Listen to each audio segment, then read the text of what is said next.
Legal മെട്രോളജിയുടെ inspecting assistant എന്ന തസ്തികയിലേക്കുള്ള എക്സാമിൻ്റെ special topic ഡിസ്കഷനാണ് നമ്മൾ ഈ ഒരു സീരീസിൽ കൺസിഡർ ചെയ്യുന്നത്. അതിൻ്റെ പാർട്ട് 1 വീഡിയോ ആണ്. എക്സാമിൻ്റെ പ്രത്യേകത എന്ന് പറഞ്ഞാൽ 90 മാർക്ക് നമ്മുടെ ജനറൽ PSC ടോപ്പിക്സ് ആണ്. പക്ഷേ 10 മാർക്കിന് ഈ ഒരു ഏരിയ സ്പെഷ്യൽ ടോപ്പിക് റീജിയൻ നമുക്ക് കൊടുത്തിട്ടുണ്ട്.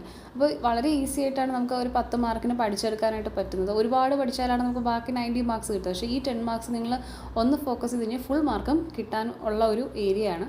അപ്പോൾ അതിൽ 2 പാർട്ടുണ്ട്. അതിൽ ഒരു പാർട്ട് എന്ന് പറയുന്നത് കുറേ നിയമങ്ങളെ സംബന്ധിച്ചിടത്തോളമാണ്. അപ്പോൾ അതാണ് നമ്മൾ ആദ്യം ഈ ഒരു വീഡിയോയിൽ ഡിസ്കസ് ചെയ്യാൻ പോകുന്നത്. ഫസ്റ്റ് നമ്മൾ ആ ഒരു റീജിയൻ 5 മാർക്കാണ് കവർ ചെയ്യുന്നത്. ബാക്കി സെറ്റ് ഇതിന് ശേഷമുള്ള വീഡിയോസ് ആയിരിക്കും. നമ്മളൊരു പാറ്റേൺ എന്ന് പറഞ്ഞാൽ തിയറിയും ഡിസ്കസ് ചെയ്ത് അതിൻ്റെ കറസ്പോണ്ടിങ് MCQസും ചെയ്ത് പ്രീവിയസ് ഇയർ ക്വസ്റ്റ്യനും നോക്കിയായിരിക്കും നമ്മൾ എന്ത് ചെയ്യുന്നത്, ഇതിൽ പോകുന്നത്. ഓക്കെ, അപ്പോൾ നമുക്ക് സ്റ്റാർട്ട് ചെയ്യാം. ഫസ്റ്റ് ഞാൻ ആ ഒരു സിലബസ് കാണിച്ചു തരാം. ഇതിന് ഞാൻ പറഞ്ഞു ഇമ്പോർട്ടൻറ്റ് സെക്ഷൻസും റൂൾസും ഉള്ള ഒരു 5 മാർക്കുണ്ട്. ഓക്കെ, അതിനകത്ത് തന്നെ 3 സെറ്റ് റൂൾസാണ് ഉള്ളത്. അതിൽ ആദ്യത്തെ എന്ന് പറഞ്ഞാൽ ലീഗൽ മെട്രോളജി ആക്ട് 2009 ആണ്. അതിൽ ഈ കുറേ സെക്ഷൻസ് ഉണ്ട്. അതിൽ ഈ പറഞ്ഞിരിക്കുന്ന സെക്ഷൻസ് പഠിച്ചു കഴിഞ്ഞാൽ നിങ്ങൾക്ക് 1 മാർക്ക് കിട്ടും. ഓക്കെ, അടുത്ത രണ്ടാമത്തതെന്ന് പറയുന്നത് നിങ്ങൾക്കവിടെ കാണാൻ പറ്റും 2011 ഒരു ആക്റ്റാണ്. ഇത് പഠിച്ചാൽ 2 മാർക്കാണ്. ഓക്കെ, ഇവിടെ ഒരു 4 റൂൾസാണ് ഇവർ പറയുന്നത്. 6, 7, 8, 10 എന്ന് പറഞ്ഞിട്ട് 4 റൂൾസ് ഉണ്ട്. ഇതിൻ്റെ അകത്ത് കുറച്ച് ഡീറ്റെയിൽ ആയിട്ട് കുറച്ച് കാര്യങ്ങളുണ്ട്, അത് നോക്കണം. അപ്പോൾ ഇതാണ് ആക്ച്വലി നമ്മൾ ഇന്ന് പഠിക്കാൻ പോകുന്നത്. ഈ 2 മാർക്കിൻ്റെ പോർഷനാണ് നമ്മൾ ഇന്ന് കവർ ചെയ്യാനായിട്ട് പോകുന്നത്. ഓക്കെ, പിന്നെ ഉള്ളത് 2012 കുറച്ച് റൂൾസ് ഉണ്ട്. Kerala legal metrology enforcement rules. Okay, അപ്പോൾ ഇത്രയും ആകുമ്പോഴത്തേക്കും നമുക്ക് 5 മാർക്കാണ്. അപ്പോൾ ഞാൻ പറഞ്ഞ പോലെ 2011 റൂൾസാണ് നമ്മൾ എന്ത് ചെയ്യുന്നത്, ഇന്ന് നോക്കാനായിട്ട് പോകുന്നത്. പ്രീവിയസ് ക്വസ്റ്റ്യൻസ് ഞാൻ വച്ചിട്ടുണ്ട്. ഇത് നമുക്കിപ്പം നോക്കണ്ട, കാരണം ഓരോ ടോപ്പിക്കിൽ നിന്ന് ഓരോ ക്വസ്റ്റ്യൻസ് ആയിട്ട് അവർ പിക്ക് ചെയ്താണ് ഇട്ടിരിക്കുന്നത്. നമുക്ക് ഈ ഒരു ഏരിയ കഴിഞ്ഞ ശേഷം ഇതിൻ്റെ ക്വസ്റ്റ്യൻസ് നമുക്ക് ചെയ്ത് നോക്കാം. അപ്പോൾ നമുക്ക് പഠിച്ചതിന് വെച്ചിട്ട് നമുക്ക് എക്സാമിന് അറ്റൻഡ് ചെയ്യാൻ പറ്റുന്നോ എന്നുള്ളത് മനസ്സിലാക്കാൻ പറ്റും. ഓക്കെ, സോ നമുക്ക് ടോപ്പിക്കിലേക്ക് കിടക്കാം. Rules of legal metrology packaged commodity rules of 2011. വർഷം ഓർത്ത് വെച്ചിരിക്കുക. പാക്കേജ്ഡ് കമ്മോഡിറ്റി റൂൾസ് എന്ന് പറയുമ്പോഴത്തേക്കും നമ്മളൊരു പെർട്ടിക്കുലർ പ്രോഡക്റ്റിനെ ഒരു പാക്കേജിനകത്തായിട്ട് പാക്ക് ചെയ്താണ് അതിനെ യൂസ് ചെയ്യുന്നത് അല്ലെങ്കിൽ അയക്കുന്നത് എങ്കിൽ അതൊരു പാക്കേജ്ഡ് കമ്മോഡിറ്റിയാണ്. അപ്പോൾ ഒരു സാധനം നമ്മൾ പാക്ക് ചെയ്ത് കൺസ്യൂമറിലേക്ക് എത്തിക്കുകയാണെങ്കിൽ അതായത് നമുക്ക് ആ സാധനം ആ പാക്കറ്റിനകത്തായിരിക്കും. അപ്പോൾ അങ്ങനെ വരുമ്പോൾ നമ്മൾ എന്തൊക്കെ ശ്രദ്ധിക്കണം, ഈ മാനുഫാക്ചർ അല്ലെങ്കിൽ സെല് ചെയ്യുന്ന ആൾ എന്തൊക്കെ ശ്രദ്ധിക്കണമെന്നുള്ളതാണ് ഈ റൂൾസിനകത്ത് പറയുന്നത്. എല്ലാ റൂൾസൊന്നും പഠിക്കേണ്ട, ഇതിനകത്തുള്ള ഇമ്പോർട്ടൻറ്റ് സെക്ഷൻസ് മാത്രം നമ്മൾ നോക്കിയാൽ മതി. അപ്പോൾ നമ്മൾ നേരത്തെ പറഞ്ഞ പോലെ ഇതിനകത്ത് ഏതൊക്കെയാണ് പഠിക്കാനുള്ളതെന്ന് വെച്ചാൽ റൂൾ 6, 7, 8, 10 കാണിച്ചു തരാം. 6, 7, 8, 10 കുറേ ഡിക്ലറേഷൻസ് ആണ് മെയിനായിട്ടും. അതായത് നമ്മളൊരു സാധനം ഏതൊരു വസ്തു മേടിച്ചാലും അതിൻ്റെ പാക്കറ്റിൻ്റെ പുറത്ത് അതിനെപ്പറ്റി ഒരുപാട് ഡീറ്റെയിൽസ് ആയിരിക്കും. അതിനകത്ത് എന്തൊക്കെയാണുള്ളത്, ഇൻഗ്രീഡിയൻസ് എന്തൊക്കെയാണ്, എത്ര ക്വാണ്ടിറ്റീസിലുണ്ട്, അങ്ങനെ പറഞ്ഞ് കുറേ കാര്യങ്ങൾ. പിന്നെ മാർക്കറ്റിങ്ങിന് കുറേ ഇമേജും ടാഗ് ലൈനും എന്തെങ്കിലും ലോഗോയൊക്കെ ഉണ്ട്, അങ്ങനെ കുറേ കാര്യങ്ങൾ എന്ത് ചെയ്യും ആ പാക്കറ്റിലുണ്ടാവും. അപ്പോൾ ഇതിനൊക്കെ കുറേ മാൻഡേറ്ററി റെഗുലേഷൻസ് ഉണ്ട്. ഓക്കെ, അത് ഫോളോ ചെയ്താണ് ഓരോ പാക്കറ്റിലും ഈ ഡീറ്റെയിൽസ് ഇതിൽ അച്ചടിച്ച് വരുന്നത്. അപ്പോൾ ആ കാര്യങ്ങളാണ് നമ്മൾ നോക്കാൻ പോകുന്നത്. ഈ റൂൾസിൻ്റെ അകത്ത് വരുന്ന 4 റൂൾസ്. ഓക്കെ, ഈ ആക്ടിനകത്ത് വരുന്ന 4 റൂൾസാണ് നമുക്ക് പഠിക്കേണ്ടത്. Rule 6, 7, 8 and 10. ഓക്കെ, ഈ 4 പഠിക്കണം. അപ്പോൾ ഈ റൂൾ 6 ആണ് ഏറ്റവും വലുതെന്ന് വേണമെങ്കിൽ പറയാം. കുറേ ഡിക്ലറേഷൻസിൻ്റെ കാര്യമാണ് പറയുന്നത്. അതായത് നമ്മളൊരു ഒരു വസ്തുവിനെ കൺസ്യൂമറിൽ എത്തിക്കാൻ വേണ്ടിയിട്ട് നമ്മൾ പാക്ക് ചെയ്യുന്നതിനെ ആ പാക്കേജിൻ്റെ പുറത്ത് എന്തൊക്കെ ഡീറ്റെയിൽസ് ഉണ്ടാവണം, ഡിക്ലെയർ ചെയ്തിട്ടുണ്ടാവണം എന്നുള്ളതാണ് ഈ റൂൾ 6 മെയിനായിട്ടും പറയുന്നത്.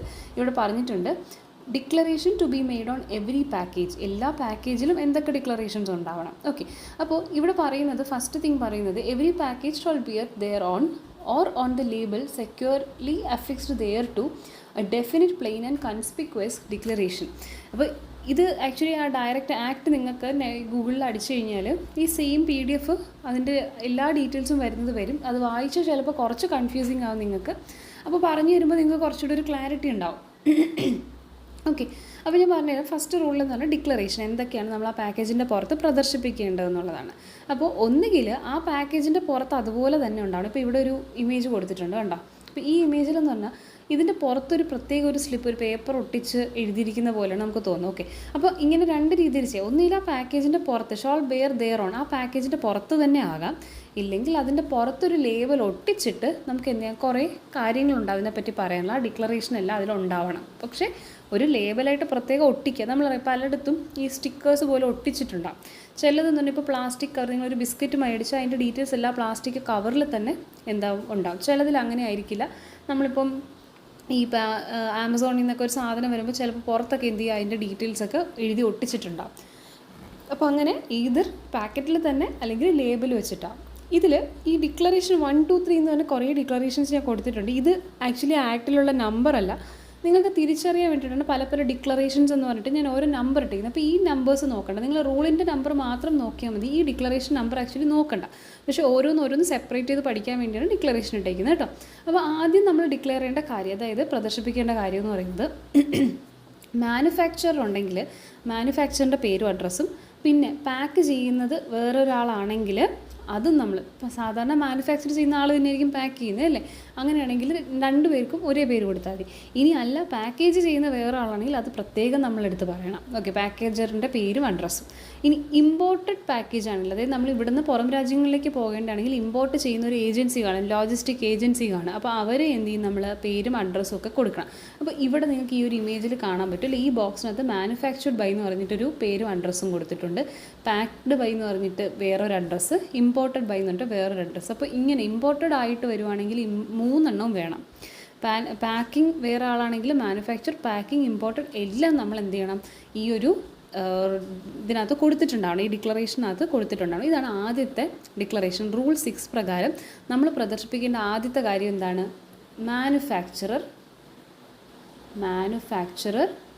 പിന്നെ പാക്കർ, ഇമ്പോർട്ടർ. ഇതാരാണ് മെയിൻ ഉത്തരവാദി എന്നുള്ളത് വേണമെങ്കിൽ നമുക്ക് പറയാം. അതാണ് ആദ്യത്തെ ഡിക്ലറേഷൻ. ഓക്കെ, ഇനി ഇവിടെ ഉണ്ടാവാൻ പറ്റുന്ന എറേഴ്സ് എന്ന് പറയുന്നത്, labels with any name and address of a company without the words manufactured by or packed by. ചുമ്മാ വെറുതെ എന്ത് ചെയ്യും, അവർ ഒരു പേര് വിട്ടിട്ട് അഡ്രസ്സും കൊടുത്തിട്ടുണ്ടാവും, പക്ഷേ അത് മാനുഫാക്ചേർഡ് ആണോ, പാക്ക് ചെയ്തതാണോ, അതോ ഇമ്പോർട്ട് ചെയ്ത ആൾക്കാരാണോ, അതൊന്നും കൊടുത്തിട്ടുണ്ടല്ലോ. അപ്പോൾ ഇവിടെ ഒരു ഇമേജ് നിങ്ങൾക്ക് കാണാൻ കഴിയുന്നുണ്ട്, XYZ എൻ്റർപ്രൈസ് എന്ന് പറഞ്ഞാൽ ചുമ്മാ കൊടുത്തേക്കുവാണ്. അപ്പോൾ നമുക്കത് കാണുമ്പോൾ മനസ്സിലാവും അത് മാനുഫാക്ചർ ചെയ്തായിരിക്കുമോ പാക്ഡ് ആയിരിക്കും, അല്ല. പക്ഷേ അപ്പം എന്തായാലും കൃത്യമായിട്ട് നമ്മൾ ചെയ്യേണ്ട മാനുഫാക്ചേർഡ് ബൈ എന്ന് പറഞ്ഞിട്ട് അങ്ങനെ തന്നെ എഴുതിയിട്ടുണ്ടാവണം. നമ്മൾ പാക്കേജിങ് ഉണ്ടെങ്കിൽ പാക്ഡ് ബൈ എന്ന് പറഞ്ഞുണ്ടാവണം. അത് ഭയങ്കര ഇമ്പോർട്ടൻ്റ് ആണ്. അപ്പോൾ ഒരു ഇഷ്യൂ എന്ന് പറയുന്നത് ഇങ്ങനെ manufactured by, packaged by, marketed by അതൊന്നും കൊടുത്തിട്ടുണ്ടാവില്ല. ഓക്കെ, അത് ഒരു പ്രശ്നമാണ് ചില സമയത്ത് കാണുന്നത്. രണ്ടാമത്തെ പ്രശ്നം എന്ന് പറഞ്ഞാൽ labels with brand name and brand owners address marked as marketer. ഇതിനൊരു എക്സാമ്പിൾ ഞാൻ കാണിച്ചു തരാം. ഇപ്പോൾ ഈ ഒരു എക്സാമ്പിൾ എടുത്തേക്ക്. ഇവിടെ ആദ്യത്തതിൽ കൊടുത്തിരിക്കുന്നതെന്ന് വെച്ചാൽ ഫ്രഷ് ബൈറ്റ് എന്ന് പറഞ്ഞിട്ടൊരു പ്രോഡക്റ്റ്, അത് മാർക്കറ്റഡ് ബൈ എന്ന് പറഞ്ഞിട്ടൊരു കമ്പനിയുടെ പേരും അഡ്രസ്സ് ഇങ്ങനെ ജസ്റ്റ് കൊടുത്തേക്കാണ്. പക്ഷേ ഇവിടെ നോക്കിക്കുക എന്താ ചേഞ്ച് വരുന്നത്, ഈ ഫ്രഷ് ബൈറ്റ് തന്നെ മാനുഫാക്ചർ ചെയ്തത് പ്രത്യേകിച്ചും മാർക്കറ്റഡ് ബൈ പ്രത്യേകിച്ചും എന്നുകൊണ്ട് കൊടുത്തിട്ടുണ്ട്. അതായത് ഈ ഫ്രഷ് ബൈറ്റിൻ്റെ ബിസ്ക്കറ്റ് എന്ന്, ഇപ്പോൾ ഒരു ബിസ്ക്കറ്റ് ആയിക്കോട്ടെ, ഓക്കെ, ആ ബിസ്ക്കറ്റിൻ്റെ മാനുഫാക്ചറിങ് ചെയ്യുന്നത്, അതായത് XYZ എന്ന് പറയുന്ന കമ്പനി പ്രൊഡ്യൂസ് ചെയ്യും. അവിടെ നിന്ന് സാധനം എടുത്തിട്ട് ഇവർ പാക്ക് ചെയ്ത് ഈ മാർക്കറ്റ് ചെയ്യുകയാണ് എന്ത് ചെയ്യുന്നത്, ഈ ABCക്കാർ ചെയ്യുന്നത്. അപ്പോൾ ഇവിടെ നോക്കിക്കുക, ഇവിടെ മാർക്കറ്റഡ് ബൈ എന്ന് മാത്രമേ കൊടുത്തിട്ടുള്ളൂ. അപ്പോൾ നമ്മൾ എന്താ വിചാരിക്കുക, ഓക്കെ ABCക്കാർ ഉണ്ടാക്കിയ സാധനമാണ് അവർ മാർക്കറ്റ് ചെയ്യുന്നു. പക്ഷേ അതല്ലല്ലോ സംഭവിച്ചത്. XYZകാർ ഉണ്ടാക്കിയത് ഇവർ മേടിച്ച് അതിനെ മാർക്കറ്റ് ചെയ്യുകയാണ് ചെയ്തത്. ജസ്റ്റ് അതിൻ്റെ പുറത്ത് മാർക്കറ്റിംഗ്, കോട്ടിങ്, പാക്കിങ്ങും കാര്യങ്ങളൊക്കെ മാത്രമാണ് ഇവർ ചെയ്യുന്നത്. ഓക്കെ, അപ്പോൾ അങ്ങനെ വ്യക്തമാവണമെങ്കിൽ നമ്മൾ ഇത് സെപ്പറേറ്റ് ചെയ്ത് തന്നെ കൊടുക്കണമെന്നാണ് പറയുന്നത്. അപ്പോൾ brand labels with brand name and brand owners address marked as marketer. അതായത് അവർ സ്വയം അവരുടെ പേര്, ബ്രാൻഡിൻ്റെ പേര് മാത്രമേ എഴുതുള്ളൂ. ആക്ച്വലി മാനുഫാക്ചറിങ് ആരാണ് ചെയ്തിട്ടുള്ളത് എന്നുള്ളത് വ്യക്തമായിട്ട് കൊടുത്തിട്ടുണ്ടാവില്ല. അതൊരു ഇഷ്യൂ ആണ്. അതങ്ങനെ ചെയ്യാൻ പാടില്ല. അവർ വേറൊരു പ്രൊഡക്റ്റാണ് വിൽക്കുന്നതെന്നുണ്ടെങ്കിൽ നമ്മൾ എന്ത് ചെയ്യണം, അത് കറക്റ്റായിട്ട് കൺവേ ചെയ്തിട്ടുണ്ടാവണം. ഓക്കെ, അടുത്തത് labels with more than 1 name and address. ഒന്നിൽ കൂടുതൽ ആവശ്യമില്ലാതെയുള്ള നെയിമും അഡ്രസ്സും. അതായത് മാർക്കറ്റിങ്ങും മാനുഫാക്ചറിങ്ങും ഒക്കെ പല ആൾക്കാരാണെങ്കിൽ നമ്മളത് കൊടുക്കണമെന്ന് പറഞ്ഞിട്ടുണ്ട് അല്ലേ. പക്ഷേ ഇവിടെ ഒരു എക്സാമ്പിൾ കാണിച്ചു തരാം. ഈ മൾട്ടിപ്പിൾ ആയിട്ടുള്ള അഡ്രസ്സും പേരുകളും ചുമ്മാ വെറുതെ ഇങ്ങനെ കൊടുത്തേക്കുവാണ്. ഓക്കെ, അങ്ങനെ കൊടുക്കാൻ പാടില്ല. അവരെന്താണ് ചെയ്യുന്നതെന്ന് പറഞ്ഞാൽ മാനുഫാക്ചർഡ് ബൈ എന്ന് പറയണം, അവരുടെ ഫുൾ അഡ്രസ്സ് കൊടുക്കണം. ഓക്കെ, ഇൻക്ലൂഡിങ് പിൻ കോഡ് വരെ.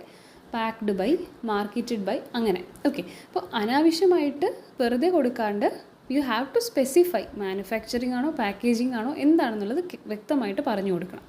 ഇനി packages with food articles. Okay, ഫുഡുള്ള ആർട്ടിക്കിൾസ് അല്ലെങ്കിൽ ഫുഡ് പാക്കേജസ് ആണെന്നുണ്ടെങ്കിൽ prevention of food adulteration act 1954 പ്രകാരമായിരിക്കണം എന്ത് ചെയ്യുന്നത്, ഇവർ ഇതിൽ ലേബലിംഗ് ഒക്കെ കൊടുക്കേണ്ടത്. ഇപ്പോൾ ഈ ഒരു പറയുന്ന മാനുഫാക്ചർഡ് ബൈ ഇതൊക്കെ അവർ കൊടുക്കണം. അതിൻ്റെ കൂടെ തന്നെ ഫുഡ് ആർട്ടിക്കിൾസ് ആണെന്നുണ്ടെങ്കിൽ ഇവർ ഫോളോ ചെയ്യുന്ന ഒരു റൂളും കൂടിയുണ്ട്, prevention of food adulteration act of 1954. അപ്പോൾ ഫുഡ് ആർട്ടിക്കിൾസിന് ഈ packaged commodities legal metrology rule മാത്രമല്ല ഫോളോ ചെയ്യേണ്ട, ഈ ഒരു റൂളും കൂടി ഇവരെന്ത് ചെയ്യണം, ഫോളോ ചെയ്യേണ്ടി വരും. അപ്പോൾ ഇതാണ് കുറച്ച് ലേബലിങ്ങിൽ വരുന്ന അല്ലെങ്കിൽ ഡിക്ലറേഷൻ ലേബൽ ചെയ്യുന്നതിൽ ഉണ്ടാകുന്ന ചെറിയ ചെറിയ ഇഷ്യൂസ് എന്ന് പറയുന്നത്. ഓക്കെ, ഇത് ഫസ്റ്റ് ഡിക്ലറേഷൻ്റെ കാര്യം കഴിഞ്ഞ്.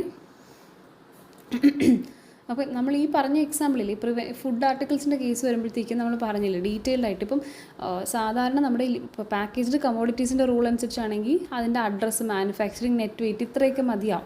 പക്ഷെ അങ്ങനെയല്ല, ഫുഡ് ഐറ്റംസ് ആകുമ്പോഴത്തേക്ക് അതിന് കൂടുതൽ റിക്വയർമെൻ്റ് ഉണ്ട്. അതിൻ്റെ ഇൻഗ്രീഡിയൻസും, net quantity, manufactured by, batch number, manufacture ചെയ്യുന്ന ഡേറ്റ്, എക്സ്പയറി ഡേറ്റ് പറയണം, MRP, ഇതെല്ലാം പറയേണ്ടതായിട്ടുണ്ട് അല്ലേ. അപ്പോൾ അങ്ങനെ 2 റൂൾസ് അവർ ഫോളോ ചെയ്യേണ്ടി വരും. ഏത് കേസിൽ? ഫുഡ് ആർട്ടിക്കിൾസിൻ്റെ കേസിൽ. ഓക്കെ, അപ്പോൾ അത് കഴിഞ്ഞു.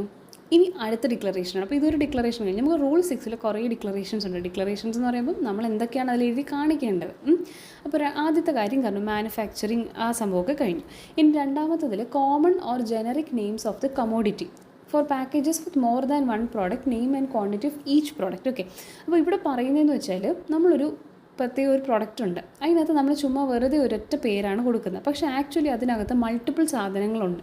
അങ്ങനെ മൾട്ടിപ്പിൾ സാധനം ഉണ്ടെങ്കിൽ ഒരു കോമൺ പേര് വെച്ചിട്ട് നമ്മളതിനെ വിളിക്കാൻ പാടില്ല. എല്ലാ ഇൻഡിവിജ്വൽ പ്രോഡക്റ്റിൻ്റെയും പേരുകൾ അതിനകത്ത് സ്പെഷ്യലി മെൻഷൻ ചെയ്തിരുന്നു. ഇപ്പോൾ ഇവിടെ എക്സാമ്പിൾ നോക്കിക്കേ, ഇവിടെ ഒരു പാക്കറ്റുണ്ട്, ചനാ ദാൽ എന്ന് പറഞ്ഞിട്ട്. ചനാ ദാൽ എന്ന് പറയുമ്പം ഒരു ടൈപ്പ് പൾസാണ്. അപ്പോൾ ഇതിൻ്റെ ഗിഫ്റ്റ് പാക്കിനകത്ത് ഇതുപോലത്തെ പല പാക്കറ്റ്സ് ഉണ്ടാവും. അതായത് ഒരു പാക്കറ്റ് ചനാ ദാൽ, ഒരു പാക്കറ്റ് ആൽമണ്ട്, ഒരു പാക്കറ്റ് കാഷ്യൂ, ഒരു പാക്കറ്റ് റൈസിൻ, പിസ്റ്റാഷ്യൂ, അങ്ങനെ. അപ്പോൾ എന്ത് ചെയ്യണം, നമ്മൾ അതിനകത്ത് ഓരോന്നും ഉണ്ടെന്നുള്ളത് മെൻഷൻ ചെയ്തിരിക്കണം. അതായത് എന്തൊക്കെ ഉണ്ടെന്നുള്ളത്. ഇപ്പോൾ ഇതിനകത്ത് ഗ്രാം മാത്രമേ കാണുള്ളൂ, ഓക്കെ, കുഴപ്പമില്ല. പക്ഷേ നമ്മളൊരു ബോക്സ് എടുത്തിട്ട് ഒരു ഗിഫ്റ്റ് പാക്കിനകത്ത് ഇങ്ങനെ കുറേ പാക്കറ്റ്സ് ഇടുവാണ്. അപ്പോൾ ഇതിൻ്റെ പുറത്തുള്ള ലേബലിൽ എന്തുണ്ടാവണം, അതിനകത്ത് ഉള്ള ഓരോ ഇൻഡിവിജ്വൽ ആയിട്ടുള്ള പ്രൊഡക്റ്റിൻ്റെയും പേരും ക്വാണ്ടിറ്റിയും, പ്രോഡക്റ്റ് ഏതാണ്, പേരെന്താണ്, അതിൻ്റെ ക്വാണ്ടിറ്റിയും ഉൾപ്പെടെ എന്ത് ചെയ്യണം, നമ്മൾ കൊടുക്കണമെന്നാണ് പറയുന്നത്. ഓക്കെ, അത് ക്ലിയർ അല്ലേ? അത് നമുക്ക് കോമൺ സെൻസ് വെച്ചിട്ട് പറയാൻ പറ്റുന്നൊരു കാര്യമേ ഉള്ളൂ.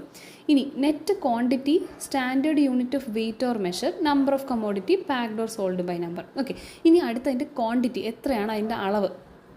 ഈ ഒരു കവറിനകത്ത് എത്ര ക്വാണ്ടിറ്റി സാധനം ഉണ്ടെന്നുള്ളത് നമ്മൾ പുറത്ത് എഴുതിയിട്ടുണ്ടാണ്. ഇപ്പോൾ ഫോർ എക്സാമ്പിൾ വെയിറ്റിൽ തൂക്കുവാണെങ്കിൽ നമ്മൾ ഗ്രാം, അല്ലെങ്കിൽ ഇപ്പം ലിക്വിഡൊക്കെ ആണെങ്കിൽ ML, ലിറ്റർ, അങ്ങനെയൊക്കെ പറഞ്ഞിട്ടായിരിക്കും എഴുതിയിട്ടുണ്ടാവുക. അപ്പോൾ നമ്മൾ നമ്പർ, ഒരു ന്യൂമറിക്കൽ വാല്യൂ, ഇപ്പോൾ 60 എന്നും കാണും, പിന്നെ ഗ്രാം എന്നും കാണും. ഓക്കെ, ഒരു യൂണിറ്റും കാണും. അത് രണ്ടും വേണം. ഇനി അടുത്തെന്ന് പറഞ്ഞാൽ ചിലപ്പോൾ നമ്മളിപ്പോൾ ഈ ഒരു എക്സാമ്പിൾ, ഈ മുട്ടയൊക്കെ മേടിക്കുമ്പോൾ ഇതിന് എത്ര എണ്ണം ഉണ്ടെന്നേ അവർ എഴുതിയിട്ടുണ്ടാവുള്ളൂ, അല്ലെങ്കിൽ എത്ര വെയിറ്റ് ഒന്നും തൂക്കി അങ്ങനെ വരത്തില്ല.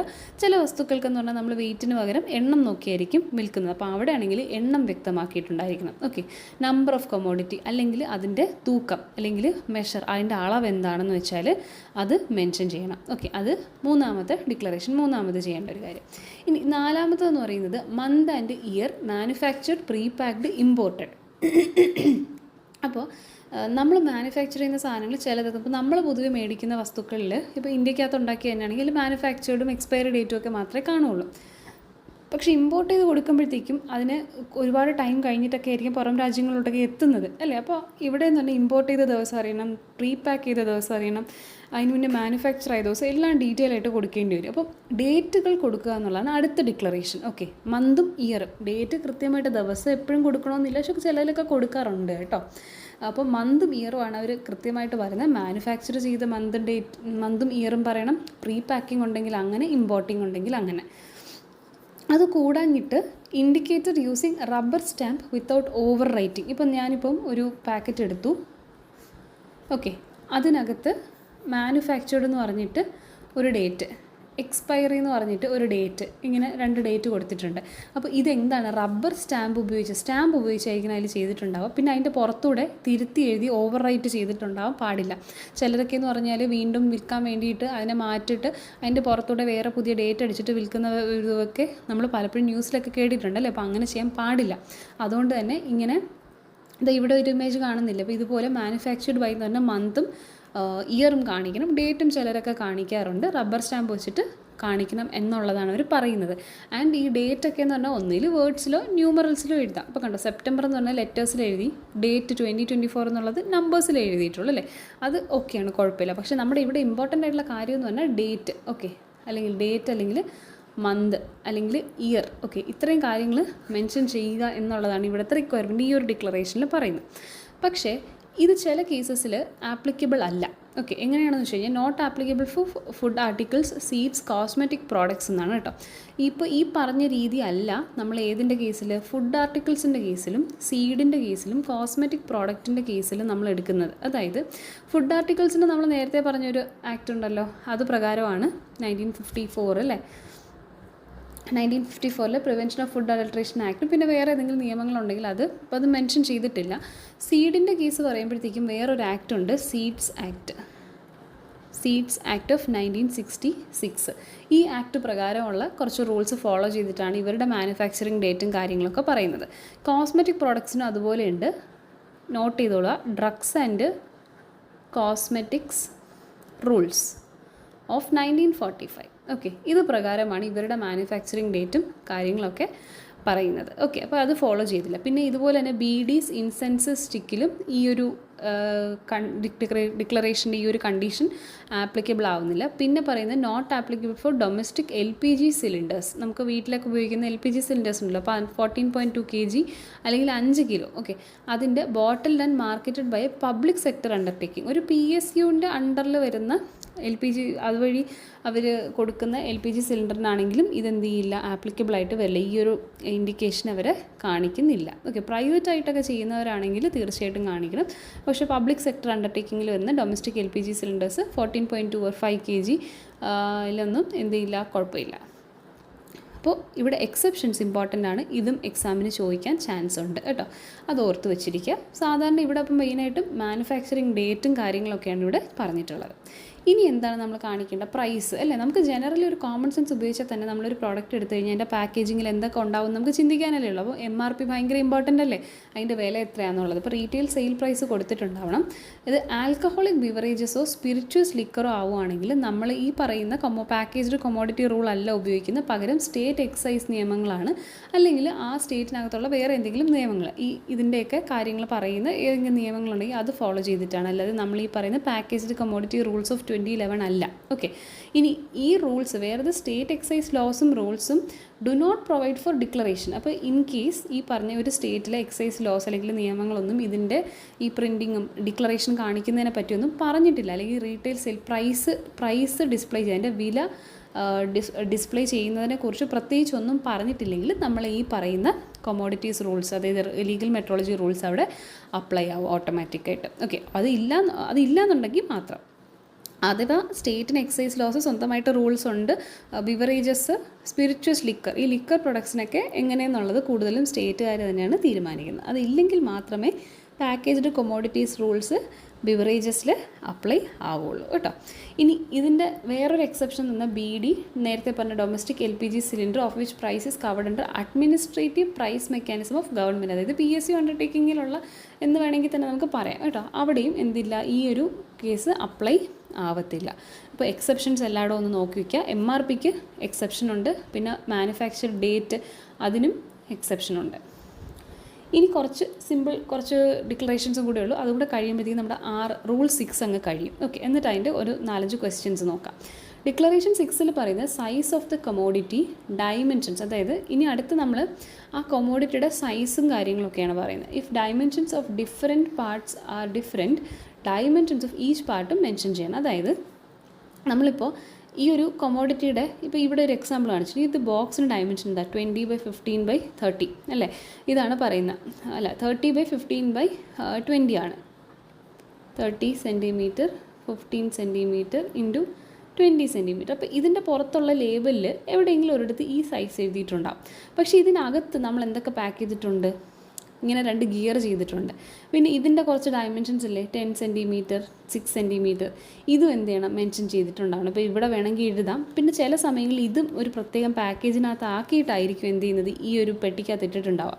എങ്കിൽ ഇതിൻ്റെ ഈ കവറിൽ മെൻഷൻ ചെയ്തിരുന്നാലും മതി. എന്നിട്ട് ഈ പുറത്ത് എന്ത് ചെയ്തിരിക്കും, കണ്ടൻസ് എന്ന് പറഞ്ഞിട്ട് ഇവർ അവിടെ എഴുതിയിട്ടുണ്ടാവും ഒരു 10 സെൻറ്റിമീറ്റർ ഗിയറുണ്ട്, ഇവിടെ ഒരു 6 സെൻറ്റിമീറ്റർ ഗിയർ ഉണ്ടെന്നുണ്ട്. ജസ്റ്റ് ആ ഒരു പ്രോഡക്റ്റ് മാത്രം എന്ത് ചെയ്യും, പേര് മാത്രം മെൻഷൻ ചെയ്തിട്ടുണ്ടാകും. അകത്തെ ഡീറ്റെയിൽസ് എടുക്കുമ്പോൾ ഇതിൻ്റെ കവറിൽ കാണും. അപ്പോൾ എന്തായാലും എവിടെയെങ്കിലും എന്ത് പറഞ്ഞിട്ടുണ്ടാവണം, ആ മെയിൻ പ്രൊഡക്റ്റിൻ്റെയും അതുപോലെ തന്നെ പല പല സാധനങ്ങളുണ്ടെങ്കിൽ പലതിൻ്റെയും ഡൈമെൻഷൻസൊക്കെ കൃത്യമായിട്ടും അറിയണം.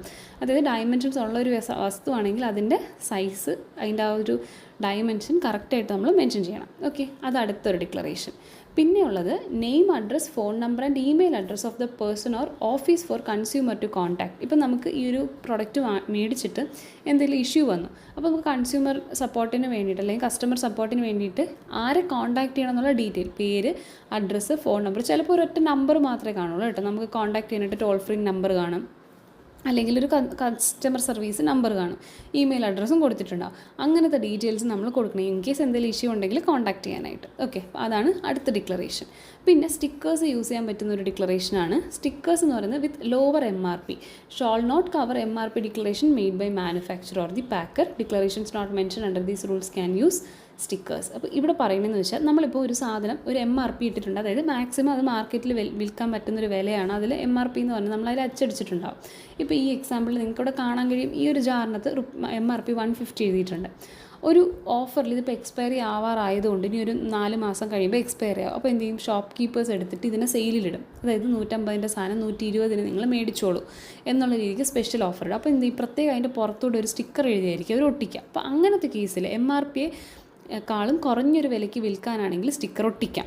പക്ഷേ ഒട്ടിക്കുമ്പോൾ ശ്രദ്ധിക്കണം, പഴയ റേറ്റിൻ്റെ പുറത്തൂടെ മറച്ചിട്ടല്ല, അതും കൂടെ കാണാൻ പറ്റുന്ന രീതിയിലായിരിക്കണം നമ്മൾ എന്ത് ചെയ്യുന്നത്, സ്റ്റിക്കർ ഒട്ടിക്കേണ്ടത്. അപ്പോൾ ഇവിടെ കണ്ടോ, ഇവിടെ 150 നമുക്ക് ചെറുതായിട്ടൊന്ന് കാണാൻ പറ്റുന്നുണ്ട്, അതിൻ്റെ ഫുള്ളി മറയാത്ത രീതിയിൽ 120 ഒട്ടിച്ചിട്ടുമുണ്ട്. അപ്പോൾ അങ്ങനെ യൂസ് ചെയ്യാം. പിന്നെ ഓൾസോ നമ്മൾ ഈ പറഞ്ഞിട്ടുള്ള കുറേ ഡിക്ലറേഷൻസ് ഇല്ലേ, ഇപ്പോൾ മാനുഫാക്ചറിൻ്റെ പേര്, ഡേറ്റ്, മാനുഫാക്ചർ ചെയ്ത ഡേറ്റ്, സൈസ്, ഇങ്ങനത്തെ കുറേ കാര്യങ്ങൾ ഒക്കെ നമ്മൾ പറഞ്ഞിട്ടുണ്ട്. ഇതൊക്കെ നമ്മൾ അതിനകത്ത് പ്രിൻറ്റ് ചെയ്യണം. പക്ഷേ ഇത് പോയിട്ട് വേറെ എന്തെങ്കിലും അഡീഷണൽ ആയിട്ട് നമുക്ക് മെൻഷൻ ചെയ്യണമെന്നുണ്ടെങ്കിൽ അതൊക്കെ നമുക്ക് എന്ത് ചെയ്യാം, സ്റ്റിക്കർ ഉപയോഗിച്ചിട്ട് ഇതിൻ്റെ പുറത്ത് എന്ത് ചെയ്യാം, ഒട്ടിച്ച് സെല്ല് ചെയ്യാനായിട്ട് പറ്റും.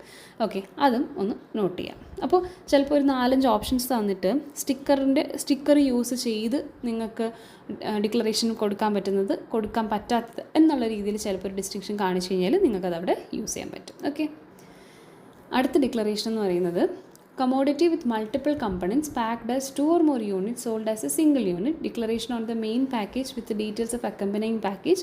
Declaration on individual package and intimation on main package for components sold as spare parts. Declaration on each package. കുറേ പാക്കേജും കാര്യങ്ങളും പേര് വന്നിട്ടുണ്ട്, വേറെ പ്രത്യേകിച്ചൊന്നുമില്ല. ഇപ്പം നിങ്ങൾക്ക് ഇവിടെ ബെസ്റ്റ് എക്സാമ്പിൾ, ഇവിടെ ഒരു എക്സാമ്പിൾ തന്നെ കൊടുത്തിട്ടുണ്ട്, അത് വെച്ച് പറയാം.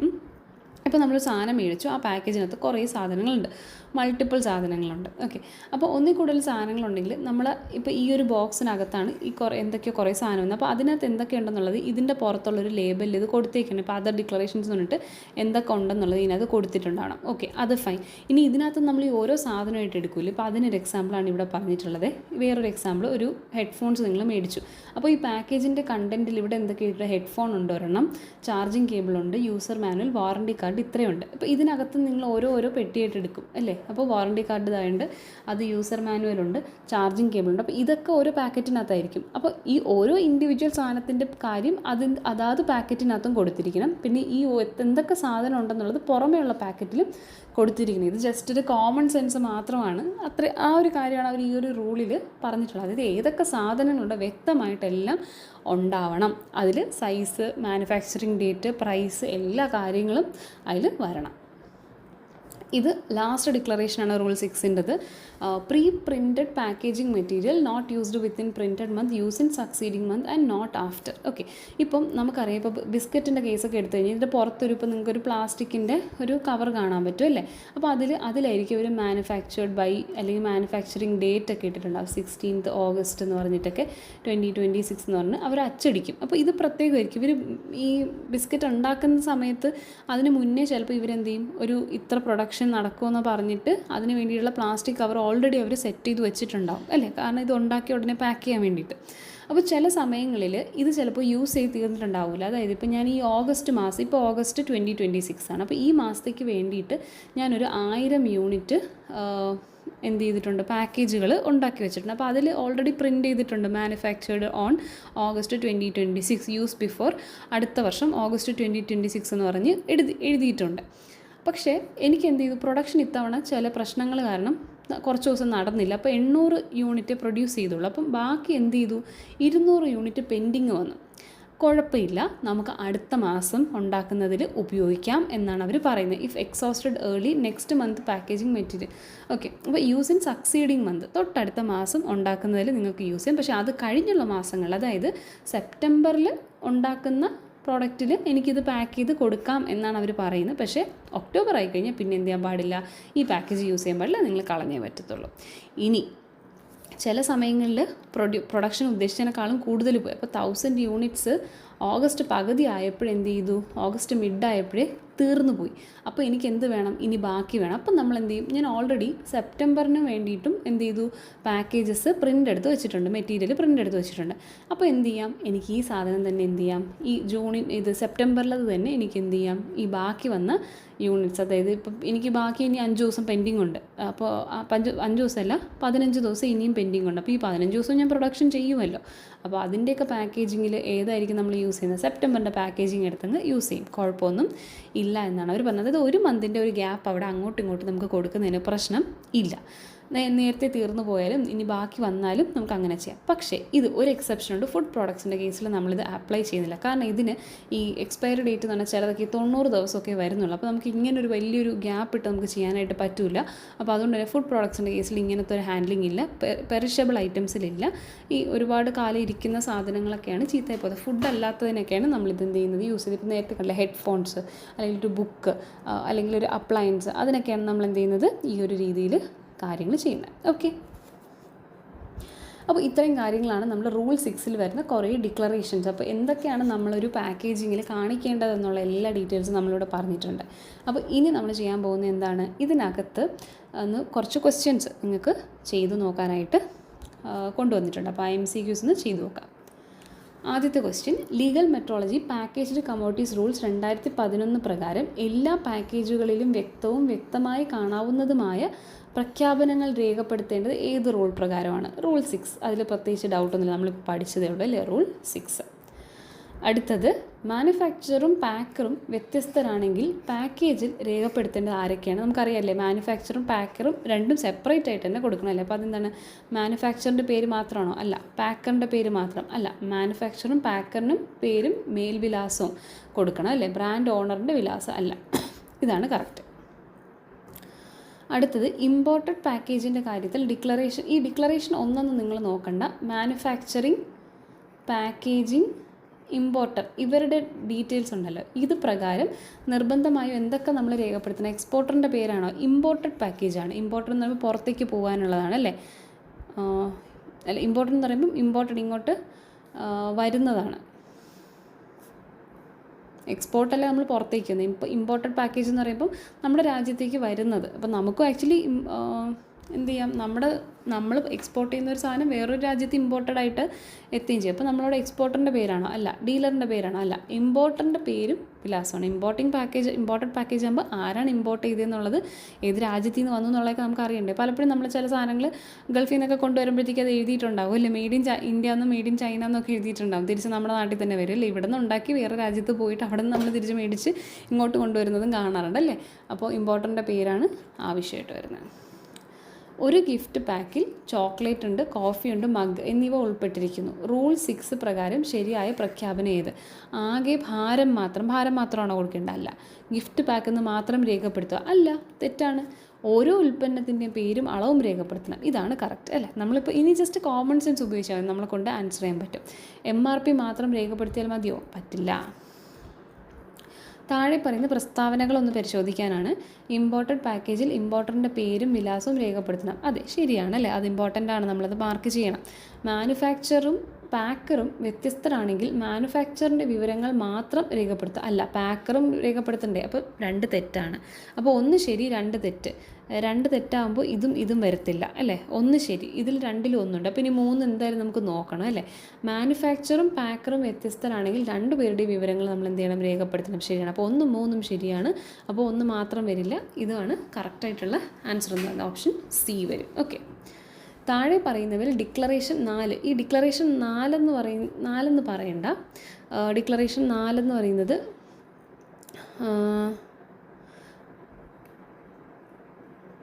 മന്ത്, ഇയർ, നമ്മുടെ ഡേറ്റ് പറയുന്നില്ലേ, ഡേറ്റിൻ്റെ ഡിക്ലറേഷനാണ് ഈ പറയുന്നത്. അപ്പോൾ ഡേറ്റിൻ്റെ ഡിക്ലറേഷനിൽ ബാധകമല്ലാത്തത് ഏതൊക്കെയാണ് നമ്മൾ പഠിച്ചു. ഡേറ്റ് കറക്റ്റായിട്ട് നമുക്ക് പറയാൻ, അല്ലെങ്കിൽ നമ്മുടെ ഈ ഒരു റൂൾ പ്രകാരം അല്ല ചെയ്യുന്ന ഏതാണ്, ഫുഡ് ആർട്ടിക്കിൾസ്, കോസ്മെറ്റിക്സ്, സീഡ്സ്. ഇതിന് മൂന്നിനുമാണ് എന്ത് ചെയ്യുന്നത്, നമ്മൾ ഡേറ്റ്. നമ്മൾ എക്സെപ്ഷൻസ് കുറച്ച് കേസിലേ വന്നിട്ടുള്ളൂ. ഒന്ന് ഡിക്ലറേഷൻ 4 ഈ ഡേറ്റിൻ്റെ കാര്യത്തിലും, അടുത്തത് പ്രൈസിൻ്റെ കാര്യത്തിലും അല്ലേ. അതൊന്ന് ഓർത്ത് വെച്ചിരിക്കും കേട്ടോ. 4ഉം 5ഉം ആണ്. അതിനങ്ങനെ ഡേറ്റ് ഇല്ല നമ്മുടെ നിയമത്തിൽ. ജസ്റ്റ് ഞാൻ ഡിക്ലറേഷൻസിൻ്റെ നമ്പർ ഇട്ടു എന്നേ ഉള്ളൂ കേട്ടോ. അപ്പോൾ അതാണ് ഞാൻ ഡിക്ലറേഷൻ 4 എന്നുള്ള കട്ട് ചെയ്തത്. ഈ മന്ത്, ഇയർ, ഡേറ്റിൻ്റെ ഡിക്ലറേഷനിൽ ബാധകമല്ലാത്ത ഏതൊക്കെയാണ്, ഫുഡ് ആർട്ടിക്കിൾസും കോസ്മെറ്റിക്സും സീഡുമാണ്. 4 വരില്ല. അപ്പോൾ 4 വരില്ല എന്ന് പറയുമ്പോൾ ഇതാണ്. പക്ഷേ 1, 2, 3 വരുന്നുണ്ട്. അപ്പോൾ ഇതാണ് കറക്റ്റ് ആൻസർ അല്ലേ. താഴെ പറയുന്നവയിൽ ശരിയായ പ്രസ്താവന നോക്കുക. ഇമ്പോർട്ടഡ് പാക്കേജിൽ എക്സ്പോർട്ടറിൻ്റെ പേര് രേഖപ്പെടുത്തുന്നത് നിർബന്ധമാണ്. ഇമ്പോർട്ടഡ് പാക്കേജിൽ ഇമ്പോർട്ടറിൻ്റെ പേരല്ലേ കൊടുക്കേണ്ടത്, എക്സ്പോർട്ടർ അല്ലല്ലോ. മാനുഫാക്ചറും പാക്കറും വ്യത്യസ്തനാണെങ്കിൽ മാനുഫാക്ചറിൻ്റെ വിവരങ്ങൾ മാത്രമാണോ? അല്ല, പാക്കറിൻ്റെയും കൊടുക്കണം. മാനുഫാക്ചറും പാക്കറും വ്യത്യസ്തരാണെങ്കിൽ രണ്ടുപേരുടെയും പേര്, വിലാസം രേഖപ്പെടുത്തണം. ശരിയാണ്. ബ്രാൻഡ് നെയിം മാത്രം രേഖപ്പെടുത്തിയാൽ ഡിക്ലറേഷൻ ഒന്നെന്നല്ല, മാനുഫാക്ചറിങ്ങിൻ്റെ ഡിക്ലറേഷൻ പൂർത്തിയാകും. ഇല്ല, തെറ്റാണല്ലേ. ബ്രാൻഡ് നെയിം മാത്രം കൊടുത്താൽ പോരാ, അതിൻ്റെ കമ്പനിയുടെ അഡ്രസ്സും കാര്യങ്ങളും കൂടെ കൊടുക്കണം അല്ലേ. ഓക്കെ, അപ്പോൾ ഇത്രയും കാര്യങ്ങളാണ് റൂൾ 6നെ പറ്റി. ഇനി നമുക്ക് റൂൾ 7 കടക്കാം. ഓക്കെ, അപ്പോൾ റൂൾ 7 നിങ്ങൾക്ക് കാണാം പ്രിൻസിപ്പൽ ഡിസ്പ്ലേ പാനൽ എന്നാണ് പറയുന്നത്. ഏതാണ് പ്രിൻസിപ്പൽ ഡിസ്പ്ലേ പാനൽ? ഇപ്പോൾ റൂൾ 6 ഡിക്ലറേഷൻസ് ആയിരുന്നെങ്കിൽ ഇവിടെ ഡിസ്പ്ലേ പാനലാണ്.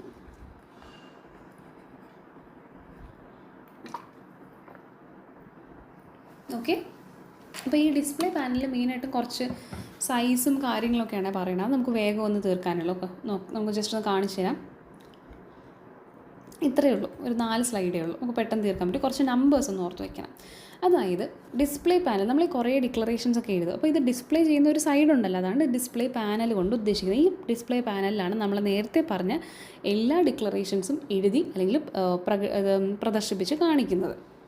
അപ്പോൾ ഇതിന് ഒരു സൈസും കാര്യങ്ങളൊക്കെ ഈ ഒരു പാക്കേജ്ഡ് കമ്മോഡിറ്റി റൂളിനകത്ത് പറഞ്ഞിട്ടുണ്ട്. അതായത് ഏരിയ എത്ര വരണം, സൈസ് എത്ര വരണം, അതിൽ അച്ചടിക്കുന്ന ഓരോ വാക്കിൻ്റെ അക്ഷരത്തിൻ്റെ സൈസ് എത്ര വരണം, അങ്ങനെയൊക്കെ പല കാര്യങ്ങളും പറഞ്ഞിട്ടുണ്ട്. ഓക്കെ, അപ്പോൾ നമുക്ക് നോക്കാം ഇവരെന്താണ് പറഞ്ഞിട്ടുള്ളത്. Total surface area of the package, information required are grouped together. അപ്പം ഇതിൻ്റെ ഈ പാക്കേജിൽ ഇത്ര സൈസുള്ളൊരു പാക്കേജാണെന്ന് വെച്ചോ, ഇതൊരു മുട്ടായിയുടെ പാക്കേജാണെന്ന് വെച്ചോ. അപ്പോൾ ഇതിൻ്റെ സൈസിൽ മൊത്തം നമ്മൾ കൊടുക്കേണ്ട ഇൻഫർമേഷൻ എല്ലാം ഇതിനകത്ത് ഫില്ലായിരിക്കണം. ഇതിനകത്ത് മൊത്തം ഗ്രൂപ്പ് ചെയ്ത് എഴുതിയിട്ടുണ്ടാവണം. ഓക്കെ, ഒന്നും മിസ്സാവാൻ പാടില്ല. അതാണ് ഫസ്റ്റ് ജനറലായിട്ട് പറയുന്നൊരു കാര്യം. നമുക്ക് കോമൺ സെൻസ് വെച്ച് മനസ്സിലാക്കാൻ പറ്റുന്നൊരു കാര്യം. ഇനി ഇതിൽ ചില അളവുകൾ പറയുന്നുണ്ട്. അതാണ് നമുക്ക് എക്സാം പോയിന്റ് ഓഫ് വ്യൂവിൽ ഇമ്പോർട്ടൻറ്റ്. ഇവിടെ നിന്ന് ചോദ്യവും വന്നിട്ടുണ്ട്. ഓക്കെ, ഇപ്പോൾ ഒരു പാക്കേജിൻ്റെ അളവ് 5 cc അല്ലെങ്കിൽ 5 cm³ താഴെ, 5 cm³ ഓർ അതിനേക്കാളും ലെസ് ആയിട്ട് വരുവാണെങ്കിൽ, അതായത് നിങ്ങൾ 5 cm³ എന്ന് പറയുമ്പോഴത്തേക്കും നിങ്ങൾക്ക് വേണമെങ്കിൽ ഇങ്ങനെ ആലോചിക്കും, ഒരു 5 ml അടുപ്പിച്ചേ വരുള്ളൂ. 5 ml താഴെ. ഓക്കെ, 5 ml താഴെ എന്ന് പറയുമ്പോൾ നമുക്കറിയാം, പണ്ട് നമ്മൾ ഹോസ്പിറ്റലിൽ പോകുമ്പോൾ ഈ സിറപ്പ് കുടിക്കാൻ തരും അല്ലേ, അതിൻ്റെ അടപ്പുണ്ട്, ഒരു കുഞ്ഞടപ്പുണ്ട്. അതാണ് 5 ml അടപ്പെന്ന് പറഞ്ഞാൽ. അപ്പോൾ അത്രയും ചെറിയ, അതിനേക്കാളും ചെറിയ ക്വാണ്ടിറ്റി, ഭയങ്കര ചെറുതായിട്ടേ വരൂ. അപ്പോൾ 5 cc എന്നൊക്കെ പറയുമ്പോൾ ഒരു 2 ml നമുക്ക് വേണമെങ്കിൽ എടുക്കാം. ഓക്കെ, 2 ml ഒരു പാക്കേജ്. ഇപ്പോൾ നിങ്ങൾക്ക് ഈ കണ്ണിലൊക്കെ ഒഴിക്കുന്ന ചെറിയ മരുന്നുകളുണ്ട്, ചെറിയൊരു ട്യൂബായിട്ട് കിട്ടും. അപ്പോൾ അതൊക്കെ എന്ന് പറയുന്നത് 2 ml താഴെയൊക്കെ ക്വാണ്ടിറ്റി വരുള്ളൂ. ഇല്ലെങ്കിൽ നമ്മുടെ മറ്റേ ഇൻസ്റ്റൻറ്റ് ഗ്ലൂ ഉണ്ടല്ലോ, പെട്ടെന്ന് ഒട്ടുന്ന ഒരു ഗ്ലൂ, അതൊക്കെയെന്ന് പറഞ്ഞാൽ ക്വിക്ക് ഫിക്സ് എന്നൊക്കെ പറഞ്ഞിട്ടുള്ള, അതൊക്കെ എന്ന് പറഞ്ഞാൽ ഭയങ്കര കുറച്ച് ക്വാണ്ടിറ്റിയിലല്ലേ ഉള്ളൂ. അപ്പോൾ അങ്ങനത്തെ ചെറിയ ചെറിയ സാധനങ്ങളിൽ വരുന്ന കേസാണ് ഇവിടെ പറയുന്നത് കേട്ടോ, ചെറിയ പാക്കറ്റ്സിൽ വരുന്ന സാധനങ്ങൾ. ഓക്കെ, അപ്പോൾ അങ്ങനെ ഓർക്കാം. 5 cc ആണ് കേട്ടോ, 5 cc അല്ലെങ്കിൽ 5 cm³ ലെസ്സോ അതോ അതിന് അതിനേക്കാളും ചെറുതിൽ വരുന്നതിൽ പ്രിൻസിപ്പൽ ഡിസ്പ്ലേ പാനൽ എന്ന് പറയുന്നത് ഒരു കാർഡോ ഒരു ടേപ്പോ ആകാം. ഓക്കെ, കാർഡോ ടേപ്പോ എന്ന് പറയുമ്പോൾ ഇപ്പോൾ നിങ്ങൾ ചിലപ്പോഴൊക്കെ ഈ മെഡിസിൻസിൻ്റെ കേസ് എടുത്താൽ മതി. ഇപ്പോൾ നിങ്ങളൊരു കുഞ്ഞു സിറപ്പ് വാങ്ങിച്ചാൽ ഈ കണ്ണിലൊഴിക്കുന്ന അല്ലെങ്കിൽ കാതിലൊഴിക്കുന്ന മരുന്നൊക്കെ മേടിച്ച ഒരു കുപ്പിയിൽ ഇങ്ങനെ ഒരു സാധനം ഉണ്ടാവും. അതിൻ്റെ കൂടെ ഒരു പേപ്പറിൽ ഇതിൻ്റെ ഡീറ്റെയിൽസ് എന്ത് എഴുതി ഇതിനകത്ത് ഇട്ടിട്ടുണ്ടാവും അല്ലേ. അതാണ് കാർഡ് എന്ന് ഉദ്ദേശിക്കുന്നത്. സെപ്പറേറ്റ് ഒരു കാർഡിൽ നമ്മളെല്ലാ ഡീറ്റെയിൽസും എഴുതിയിട്ടുണ്ടാവും. ഇല്ല എന്നുണ്ടെങ്കിൽ നിങ്ങൾക്ക് ഈ ഒരു പിക്ചർ കാണാൻ പറ്റുന്നുണ്ടോ, അതിൻ്റെ പുറത്തൊരു ടേപ്പ് പോലെ ഇങ്ങനെ നമ്മൾ ഒട്ടിച്ചിട്ടുണ്ടാവും, അതിലെല്ലാ ഡീറ്റെയിൽസും ഉണ്ടാവും. അപ്പോൾ ഇതിൻ്റെ ചെറിയ സാധനങ്ങളിൽ നമ്മൾ കാർഡ് അല്ലെങ്കിൽ ഒരു ടേപ്പ് ഉപയോഗിച്ചാണ് ഈ ഡിക്ലറേഷൻസ് കാണിക്കുന്നത്. നമ്മുടെ ഡിസ്പ്ലേ പാനൽ എന്ന് പറയുന്നത് ഇതാണ്. ഒന്നേലൊരു കാർഡായിരിക്കും അല്ലെങ്കിൽ അതിൻ്റെ പുറത്ത് ഒട്ടിച്ചിട്ടുള്ളൊരു ടേപ്പായിരിക്കും. ഇനി ഇതിൽ അക്ഷരങ്ങൾ ഉണ്ടല്ലോ, നമ്മളതിനകത്ത് നമ്പേഴ്സും ലെറ്റേഴ്സും ഒക്കെ ഉപയോഗിക്കില്ല, എല്ലാം എഴുതണ്ടേ. അപ്പോൾ അതിൻ്റെ ഹൈറ്റും വിഡ്ത്തും ഒക്കെ നമ്മളൊന്ന് പറയേണ്ടതുണ്ട്. അപ്പോൾ 2 നമ്പേഴ്സ് നിങ്ങൾ ഓർക്കുക, 1 mm 2 mm.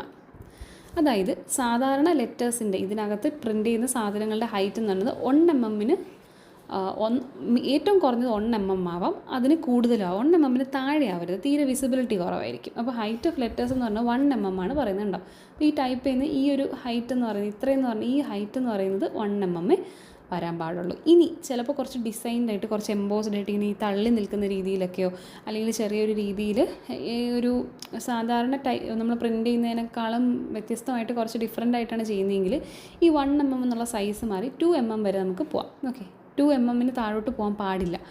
കാരണം അതെങ്കിൽ എഗെയിൻ നമുക്ക് നേരെ കാണാൻ പറ്റില്ല, അല്ലെങ്കിൽ ആ ഒരു ഡേറ്റ കറക്റ്റായിട്ട് കൺവേ ആവത്തില്ല. അപ്പോൾ അതുകൊണ്ട് സാധാ ഒരു ലെറ്റേഴ്സ് നമ്മൾ സാധാ കേസിൽ എഴുതുവാണെങ്കിൽ 1 mm അല്ലെങ്കിൽ അതിന് മുകളിലാവാം. അതേസമയം blown, formed, moulded, embossed, perforated, ഇങ്ങനെ പല രീതിയിൽ നമ്മൾ ഇതിനെ ചേഞ്ച് ചെയ്ത് ഉള്ളൊരു സ്റ്റൈലിലാണ് പ്രിൻ്റ് ചെയ്യുന്നതെന്നുണ്ടെങ്കിൽ 2 mm മുകളിലേ പാടുള്ളൂ, 2 mm താഴോട്ട് പോകാനായിട്ട് പാടില്ല. ഓക്കെ, അപ്പോൾ ഇത്രയും കാര്യങ്ങൾ ക്ലിയർ ആണല്ലോ. ഇനി ഈ ഹൈറ്റ് ഓഫ് ന്യൂമറൽസിൽ ഈ ലെറ്റേഴ്സിൻ്റെ സൈസ് നമ്മൾ പറഞ്ഞല്ലോ, ഇത് ഏതിൻ്റെ കേസിലാണ്? 5 cm³ ഓർ ലെസ്സിൻ്റെ കേസിലാണ് 1 mm 2 mm ഒക്കെ നമ്മൾ പറഞ്ഞത്. ഇനി അടുത്ത് പറയുമ്പോൾ height of numerals net quantity.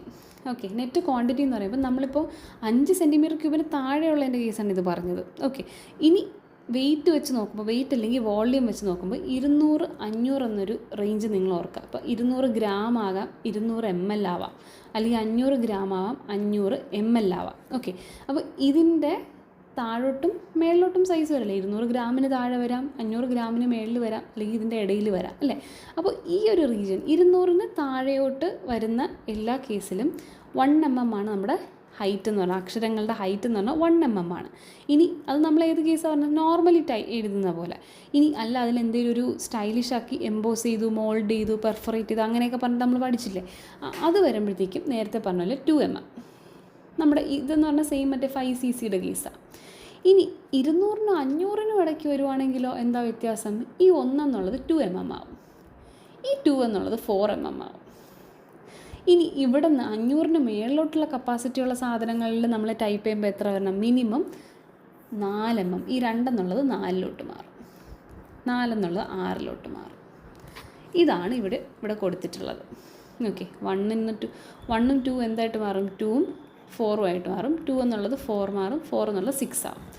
Okay, ഇതാണ് വെയിറ്റ് വെച്ചിട്ട് നമുക്ക് പറയാൻ പറ്റുന്നത്. ഇനി വേറൊരിതുണ്ട്, നമ്മുടെ ഈ ഒരു ക്വാണ്ടിറ്റി എന്ന് പറയുന്നത് ലെങ്ത്ത്, ഏരിയ, നമ്പർ വെച്ചിട്ടാണ് നമ്മൾ പറയുന്നത്. അതായത് നമ്മൾ ആ പാനലില്ലേ, ഇപ്പോൾ ഇതൊരു ബോക്സാണ്, ഇതിൽ ഇത്രയാണ് നമ്മൾ ഡിസ്പ്ലേക്ക് വേണ്ടി ഉപയോഗിക്കുന്ന പാനൽ, അതിൻ്റെ സൈസ് വെച്ചിട്ടാണ് പറയുന്നത്. ഇവിടെ എന്ന് പറഞ്ഞാൽ നെറ്റ് ക്വാണ്ടിറ്റി, അതായത് ആ പ്രോഡക്റ്റിൻ്റെ മൊത്തത്തിലുള്ള ക്വാണ്ടിറ്റി വെച്ചിട്ടാണ് പറയുന്നതെങ്കിൽ, അത് വെയിറ്റ്, വോള്യൂം ഒക്കെ ഗ്രാം വെച്ചിട്ടോ ml വെച്ചിട്ടോ പറയുകയാണെങ്കിൽ നമ്മൾ അതിൽ ലെറ്റേഴ്സിൻ്റെ അക്കങ്ങളെയൊക്കെ സൈസ് എത്രയെന്നുള്ളതാണ് ഈ പറഞ്ഞത്. ഇതെന്ന് പറയുന്നത് നമ്മൾ ഡിസ്പ്ലേ ചെയ്യാൻ ഉപയോഗിക്കുന്ന പാനലിൻ്റെ അളവുകൾ, അതായത് ഏരിയ വരാം, ലെങ്ത്ത് വരാം, അല്ലെങ്കിൽ നമ്പർ വെച്ചിട്ട്. അപ്പോൾ ഇവിടെ ഏരിയയുടെ ഒരു എക്സാമ്പിളാണ് കൊടുത്തിട്ടുള്ളത്. ഇതാണ് മെയിനായിട്ട് ആ ആക്റ്റിലും പറഞ്ഞിട്ടുള്ളത് കേട്ടോ. അപ്പോൾ അത് മാത്രം നമ്മൾ പഠിച്ചാൽ മതി, ഏരിയയുടെ കേസ് മാത്രം പഠിച്ചാൽ മതി. അപ്പോൾ ഇതിൽ പറയുന്നത് 200-ഉം 500-ഉം അല്ല, 100-ന് താഴോട്ടുണ്ട്, പിന്നെ 100 തൊട്ട് 500, 500 തൊട്ട് 2500, 2500 തൊട്ട് മേളിലോട്ട്. അപ്പോൾ ഇവിടെയും സെയിം തന്നെയാണ്. 100-ന് താഴോട്ട് വരുമ്പം 1 mm-ഉം അത് സാധാ കേസിൽ 2 mm എന്ന് പറഞ്ഞാൽ എംബോസ്ഡ് ആയിട്ടുള്ളതിന്. ഇനി 100-നും 500-നും ഇടയ്ക്ക് എങ്ങനെയായിരിക്കും? 1 എന്നുള്ളത് 2 ആവും, 2 എന്നുള്ളത് 4 ആവും. ഇനി 500-നും 2500-നും ഇടയ്ക്ക് എവിടെയാണ്? 2 എന്നുള്ളത് 4 mm, 4 എന്നുള്ളത് 6 mm. ഓക്കെ, ഇനി 2500-ന് മേളിലോട്ടുള്ള വ്യത്യാസം എന്ന് പറഞ്ഞാൽ 4 എന്നുള്ളത് 6 ആവും. പക്ഷേ ഇനി 6-ന് മേളിലോട്ടൊരു നമ്പറില്ല, അതുകൊണ്ട് ഇവിടെയും 6 തന്നെ നമ്മൾ കൊടുക്കും. ഇവിടെയും 6 ആയിരുന്നു, ഇവിടെയും 6 തന്നെ വരും. അപ്പോൾ ഇങ്ങനെ ഒന്ന് ഓർത്ത് വെച്ചിരിക്കുക. എക്സാമിന് വെറുതെ അങ്ങോട്ടും ഇങ്ങോട്ടും 1-ഉം 2-ഉം 6-ഉം ഒക്കെ കൺഫ്യൂഷൻ ആവാതെ ലെങ്ത്ത്, ഏരിയ, നമ്പർ വരുമ്പോൾ, അതായത് മെയിനായിട്ട് ഇവിടെ ഏരിയയാണ് പറഞ്ഞിട്ടുള്ളത്. ഏരിയ വരുമ്പോൾ 100, 500, 2500 ഈ ഒരു ഗ്യാപ്പ് വെച്ചിട്ട് പറയുക. ഇനി വെയിറ്റ്, വോള്യൂം പറയുകയാണെങ്കിൽ അത് വെച്ചിട്ട് ഈ ഒരു ഇതും നിങ്ങൾക്ക് ഓർമ്മ നിൽക്കേണ്ടതാണ് കേട്ടോ. ഇങ്ങനെ വെച്ചിട്ടായിരിക്കും ക്വസ്റ്റ്യൻസ് വരുന്നത്. ക്വസ്റ്റ്യൻ ഉണ്ട്, നമുക്കത് ചെയ്യാം. ഇനി ഇതിപ്പോൾ ഹൈറ്റ് അല്ലേ പറഞ്ഞത്, ഇത്രയും കേസ് നമ്മൾ ഹൈറ്റിൻ്റെയാണ് പറഞ്ഞത്. അപ്പോൾ ഹൈറ്റ് ഫിക്സ്ഡായി HI. അപ്പോൾ ഇനിയെന്ന് പറയുന്നത് ലെറ്ററിൻ്റെ വിഡ്ത്ത്, ലെറ്ററോ നമ്പേഴ്സോ എന്തോ ആയിക്കോട്ടെ, അതിൻ്റെ വിഡ്ത്ത് ഹൈറ്റ് ഫിക്സായി. ഹൈറ്റിൻ്റെ 1/3 ഓഫ് ഹൈറ്റിനേക്കാളും കൂടുതലായിരിക്കണം. അതായത് 1 mm ആണ് നമ്മൾ ഹൈറ്റ് എടുക്കുന്നതെങ്കിൽ 1/3 × 1 mm, അതായത് 1/3 തന്നെ. Okay, 1/3 mm. ഈ 1/3 mm അതിൽ കൂടുതലോ ആവണം. Okay, 1/3 or more. ഇതായിരിക്കണം നമ്മുടെ വിഡ്ത്ത് എന്ന് പറയുന്നത്. ഓക്കെ, ഇപ്പോൾ വിഡ്ത്ത് ഓഫ് ലെറ്റർ എന്ന് പറയുന്നത് മിനിമം 1/3 ഓഫ് ദി ഹൈറ്റ് ആയിരിക്കണം, അല്ലെങ്കിൽ അതിന് കൂടുതലും ആവാം. പക്ഷേ ഇതിന് എക്സെപ്ഷൻ കൊടുക്കുന്നുണ്ട്. നമ്മുടെ 1 എന്ന നമ്പറില്ലേ, ആ നമ്പറിന് ഈ ഒരു ഹൈറ്റ് ബാധകമല്ല. പിന്നെ നമ്മൾ ഇങ്ങനെ നമ്പേഴ്സ് കൊടുക്കൂലേ, റോമൻ നമ്പേഴ്സിൽ ക്യാപിറ്റൽ I, ഇതിന് L കേട്ടോ. ഇതിനൊക്കെ എക്സെപ്ഷനുണ്ട്. ഈ എക്സെപ്ഷനും കൂടെ ഒന്ന് നോക്കി വെച്ചേക്കാം. ഓക്കെ, അപ്പോൾ ഇത്രയാണ് റൂൾ 7 വരുന്നത്. മെയിനായിട്ടും പ്രിൻസിപ്പൽ ഡിസ്പ്ലേ പാനലിൻ്റെ സൈസ് എങ്ങനെ വരും, അതിൽ ടൈപ്പ് ചെയ്യുന്ന ലെറ്റേഴ്സിൻ്റെ അളവൊക്കെ എങ്ങനെയെന്നാണ് ചോദിച്ചിട്ടുള്ളത്. അപ്പോൾ അതിൻ്റെ ചോദ്യം ഒന്ന് നോക്കാം. ലീഗൽ മെട്രോളജി പാക്കേജ്ഡ് കമ്മോഡിറ്റീസിൻ്റെ റൂൾസ് 2011 പ്രകാരം പ്രിൻസിപ്പൽ ഡിസ്പ്ലേ പാനൽ സംബന്ധിച്ച വ്യവസ്ഥകൾ ഉൾപ്പെടുന്നത് ഏത് റൂളിലാണ്? റൂൾ 7. ഓക്കെ, അത് ക്ലിയർ അല്ലേ? അടുത്തത്, താഴെ പറയുന്ന പ്രസ്താവനകളിൽ ശരിയായി ഏതാണ്? പ്രിൻസിപ്പൽ ഡിസ്പ്ലേ പാനലിൽ ആവശ്യമായ വിവരങ്ങൾ ചിതറിച്ച് രേഖപ്പെടുത്തണം. ചിതറിച്ചെന്നാണോ? നമ്മൾ അതിൽ പറഞ്ഞു എല്ലാം ഗ്രൂപ്പ് ചെയ്തിട്ടാവണം. ഗ്രൂപ്പ്ഡ് ടുഗദർ എന്നാണ് നമ്മൾ അവിടെ കൊടുത്തിട്ടുള്ള വാക്ക്. പക്ഷേ ഇവിടെ എന്താണ്? ചിതറിച്ചെന്നാണ് പറഞ്ഞിരിക്കുന്നത്. അപ്പോൾ അത് തെറ്റാണ്. പ്രിൻസിപ്പൽ ഡിസ്പ്ലേ പാനലിൽ ആവശ്യമായ പ്രഖ്യാപനങ്ങൾ കൂട്ടമായി രേഖപ്പെടുത്തണം. അതെ, ഇതാണ് കറക്റ്റ്. ഒരുമിച്ച് കൂട്ടമായി കൊടുക്കണം. പ്രിൻസിപ്പൽ ഡിസ്പ്ലേ പാനൽ പാക്കേജിങ്ങിൻ്റെ പിൻഭാഗം മാത്രമാണോ? അല്ല, നമ്മൾ നേരത്തെ ഒരു ബോട്ടിലിൻ്റെ കേസ് പറഞ്ഞു, അതിന് ചുറ്റിയിട്ടൊരു ടേപ്പ് പോലെ വരുന്നുണ്ടല്ലേ. അപ്പോൾ അത് വ്യത്യസ്തമാണ്. ഓരോന്നിനും ഓരോന്നാണ്. പിൻഭാഗം മാത്രമൊന്നും നമ്മളൊരിടവും പഠിച്ചിട്ടില്ല. അപ്പോൾ അത് വിടുക. ഇങ്ങനെ പിൻഭാഗം ഒന്ന് എവിടെയെങ്കിലും കേട്ടോ? ഇല്ലല്ലോ. അപ്പോൾ അത് തെറ്റാണ്. പ്രിൻസിപ്പൽ ഡിസ്പ്ലേ പാനലിൽ MRP മാത്രമാണോ രേഖപ്പെടുത്തേണ്ടത്? അല്ല, എല്ലാ ഡീറ്റെയിൽസും ഡിക്ലറേഷനുകളെല്ലാം വരുന്നത് പ്രിൻസിപ്പൽ ഡിസ്പ്ലേ പാനലാണ്. അപ്പോൾ ഇത് ഏതാണ്? B മാത്രമാണ് ശരിയായിട്ട് വരുന്നത്. ന്യൂമറിക്കൽ ഹൈറ്റ് സംബന്ധിച്ച് ശരിയായ പ്രസ്താവന. ഓക്കെ, നെറ്റ് ക്വാണ്ടിറ്റിയുടെ അളവ് കൂടുമ്പോൾ ന്യൂമറിക്കൽ ഹൈറ്റ് കൂടും. നമ്മൾ നേരത്തെ പറഞ്ഞു അല്ലേ. ഇപ്പോൾ വെയ്റ്റിൻ്റെ കേസ് എടുക്കുകയാണെങ്കിൽ 200 ഗ്രാം, 500 ഗ്രാം, പിന്നെ അതിന് മേളിലോട്ടൊക്കെ വരുമ്പോഴത്തേക്കും എന്താ സംഭവിക്കുന്നത്? 1 mm എന്നുള്ളത് 2 mm ആവും. പിന്നെ അവിടെ നിന്ന് കൂടിക്കൊണ്ടിരിക്കും. അപ്പം നമ്മൾ വെയിറ്റ് കൂടുന്നതനുസരിച്ച് സൈസ് കൂടിയില്ലേ, ന്യൂമറിക്കൽ ഹൈറ്റ് കൂടിയില്ലേ? കൂടി. അത് ശരിയാണ്. എല്ലാം നെറ്റ് ക്വാണ്ടിറ്റിക്കും ഒരേ ന്യൂമറിക്കൽ ഹൈറ്റ് മതി. തെറ്റാണ്. ഒരു 500 ഗ്രാമുള്ള ഒരു പാക്കും 5 ഗ്രാമുള്ള ഒരു പാക്കിനും നമുക്ക് ഒരേ സൈസിന് എഴുതാൻ പറ്റുമോ? പറ്റത്തില്ല. അത് തെറ്റാണ്. ന്യൂമറിക്കൽ ഹൈറ്റിന് പകരമായി ഒരു നിയമപരമായ മാനദണ്ഡമില്ല. ഉണ്ട്. നമ്മൾ റൂൾ 7 പഠിക്കുന്ന മൊത്തം അത് തന്നെയാണ് അല്ലേ. അപ്പോൾ അത് തെറ്റാണ്. വെയിറ്റ് വോള്യൂമിന് മാത്രമല്ല ലെങ്ത് ഏരിയയ്ക്കും ഹൈറ്റ് നിർദ്ദേശിച്ചിട്ടില്ല. അതെന്ത് തെറ്റാണല്ലേ? നിർദ്ദേശിച്ചിട്ടില്ല എന്ന് പറയാൻ പറ്റില്ലല്ലോ. ഇത് തെറ്റാണ്. നിർദ്ദേശിച്ചിട്ടുണ്ട്. അതാണ് റൂൾ 7 വരുന്നത്.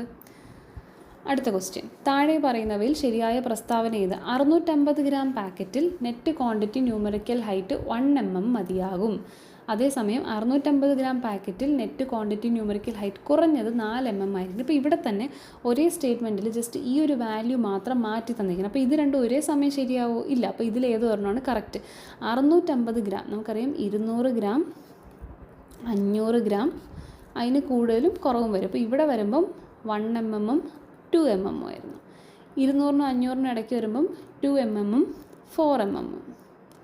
ഇവിടെ നിന്ന് അങ്ങോട്ട് 4 mm 6 mm. അപ്പോൾ ഇവിടെ 650 എന്ന് പറയുമ്പോൾ ഈ ഒരു ഏരിയയിൽ വരും അല്ലേ, ഈ ഒരു കാറ്റഗറിയിൽ വരും.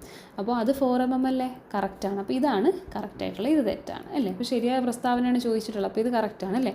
വെയിറ്റ് രേഖപ്പെടുത്തേണ്ടതില്ല. തെറ്റാണ്. വെയിറ്റ് രേഖപ്പെടുത്തണം. എല്ലാ പാക്കറ്റുകൾക്കും ന്യൂമറിക്കൽ ഹൈറ്റ് 2 mm ആണോ? അല്ല, മാറി വരും. ഇനി അടുത്തത്, താഴെ പറയുന്നവയിൽ ശരിയായ പ്രസ്താവന ഏതെന്നാണ്? പ്രിൻസിപ്പൽ ഡിസ്പ്ലേ പാനലിൻ്റെ വിസ്തീർണം കൂടുമ്പോൾ ന്യൂമറിക്കൽ ഹൈറ്റ് വർദ്ധിക്കും. പ്രിൻസിപ്പൽ ഡിസ്പ്ലേ പാനലിൻ്റെ വിസ്തീർണം ലെറ്റർ സൈസിനെ ബാധിക്കില്ല. തെറ്റാണ്. നമ്മൾ തൊട്ട് മുന്നേ പറഞ്ഞ കാര്യം അല്ലേ. അത് എളുപ്പമാണ്. ഏരിയ സംബന്ധിച്ച് റൂളൊന്നുമില്ല. റൂളുണ്ട്. നമ്മൾ പഠിച്ചില്ലേ, 100, 500, 2500, പിന്നെ അതിന് മുകളിൽ പഠിച്ചല്ലോ. ന്യൂമറിക്കൽ ഹൈറ്റ് മാനുഫാക്ചറാണ് തീരുമാനിക്കുന്നത്, അല്ല, റൂൾ പ്രകാരമാണല്ലേ. അപ്പോൾ അതും ഇത്രയേ ഉള്ളൂ. ഇനി വരുന്നത് റൂൾ 8-ഉം 10-ഉം ആണ് കേട്ടോ. റൂൾ 8-ഉം 10-ഉം കുറച്ച് കാര്യങ്ങളുള്ളൂ. ഇത് നമുക്കിനി പെട്ടെന്ന് തീരും കേട്ടോ. ഇത്രയും കൂടെ ഉള്ളൂ. ഇത്രയും കൂടെ കഴിഞ്ഞാൽ നമ്മൾക്ക് 2 മാർക്കിൻ്റെ പോർഷൻ കഴിഞ്ഞു കേട്ടോ. അപ്പോൾ ഇത് നമുക്ക് നോക്കാം. റൂൾ 8 പറയുന്നത് ഡിക്ലറേഷൻ വെയർ ടു അപ്പിയർ, എവിടെയാണ് എങ്ങനെയാണ് കാണിക്കേണ്ടത്, ഈ ഡിക്ലറേഷനൊക്കെ എങ്ങനെ കാണിക്കണമെന്നുള്ളതാണ് കേട്ടോ ഇതിൽ പറയുന്നത്. അപ്പോൾ ഈ ഡിക്ലറേഷൻസ് നമ്മൾ റൂൾ 6 കുറേ ഡിക്ലറേഷൻസ് പഠിച്ചു. ഏത് റൂൾ 6 അതൊക്കെ എവിടെ അപ്പിയർ ചെയ്യണം? നമ്മുടെ പ്രിൻസിപ്പിൾ ഡിസ്പ്ലേ പാനലിൽ അല്ലേ, അതാണ് പറഞ്ഞത്, on the principal display panel. ഇനി ഈ ക്വാണ്ടിറ്റി ഡിക്ലറേഷൻ, ഇതിനകത്ത് ഇപ്പോൾ നമ്മൾ വെയിറ്റ് പോലുള്ള ക്വാണ്ടിറ്റീസ് പറയില്ലേ, ക്വാണ്ടിറ്റി പറയുമ്പോൾ എപ്പോഴും ശ്രദ്ധിക്കുക. നമ്മളിപ്പോൾ 250 ഗ്രാം എന്ന് എഴുതി, അപ്പോൾ ഇതിൻ്റെ ഇടയിൽ കുറച്ച് ഗ്യാപ്പ് വേണം, ഇത് കുറച്ച് വ്യക്തമായിട്ട് തെളിഞ്ഞ് കാണണം. അതിന് വേണ്ടിയിട്ട് തൊട്ടപ്പുറത്തും ഇപ്പുറത്തൊക്കെ കുറച്ച് ഫ്രീ സ്പേസ് നമ്മൾ കൊടുക്കണം. ഇതിൻ്റെ തൊട്ടടുത്തൊന്നും ഇൻഫർമേഷൻ പ്രിൻറ്റ് ചെയ്ത് വെക്കാൻ പാടില്ല, ഫ്രീ ഫ്രം പ്രിൻറ്റഡ് ഇൻഫർമേഷൻ, അതായത് ഇതിൻ്റെ ചുറ്റുമുള്ള പരിസരത്ത് ഒന്നും ഉണ്ടാകാൻ പാടില്ല, വേക്കൻ്റ് ആയിട്ട് ഇട്ടിരിക്കണം. ഓക്കെ.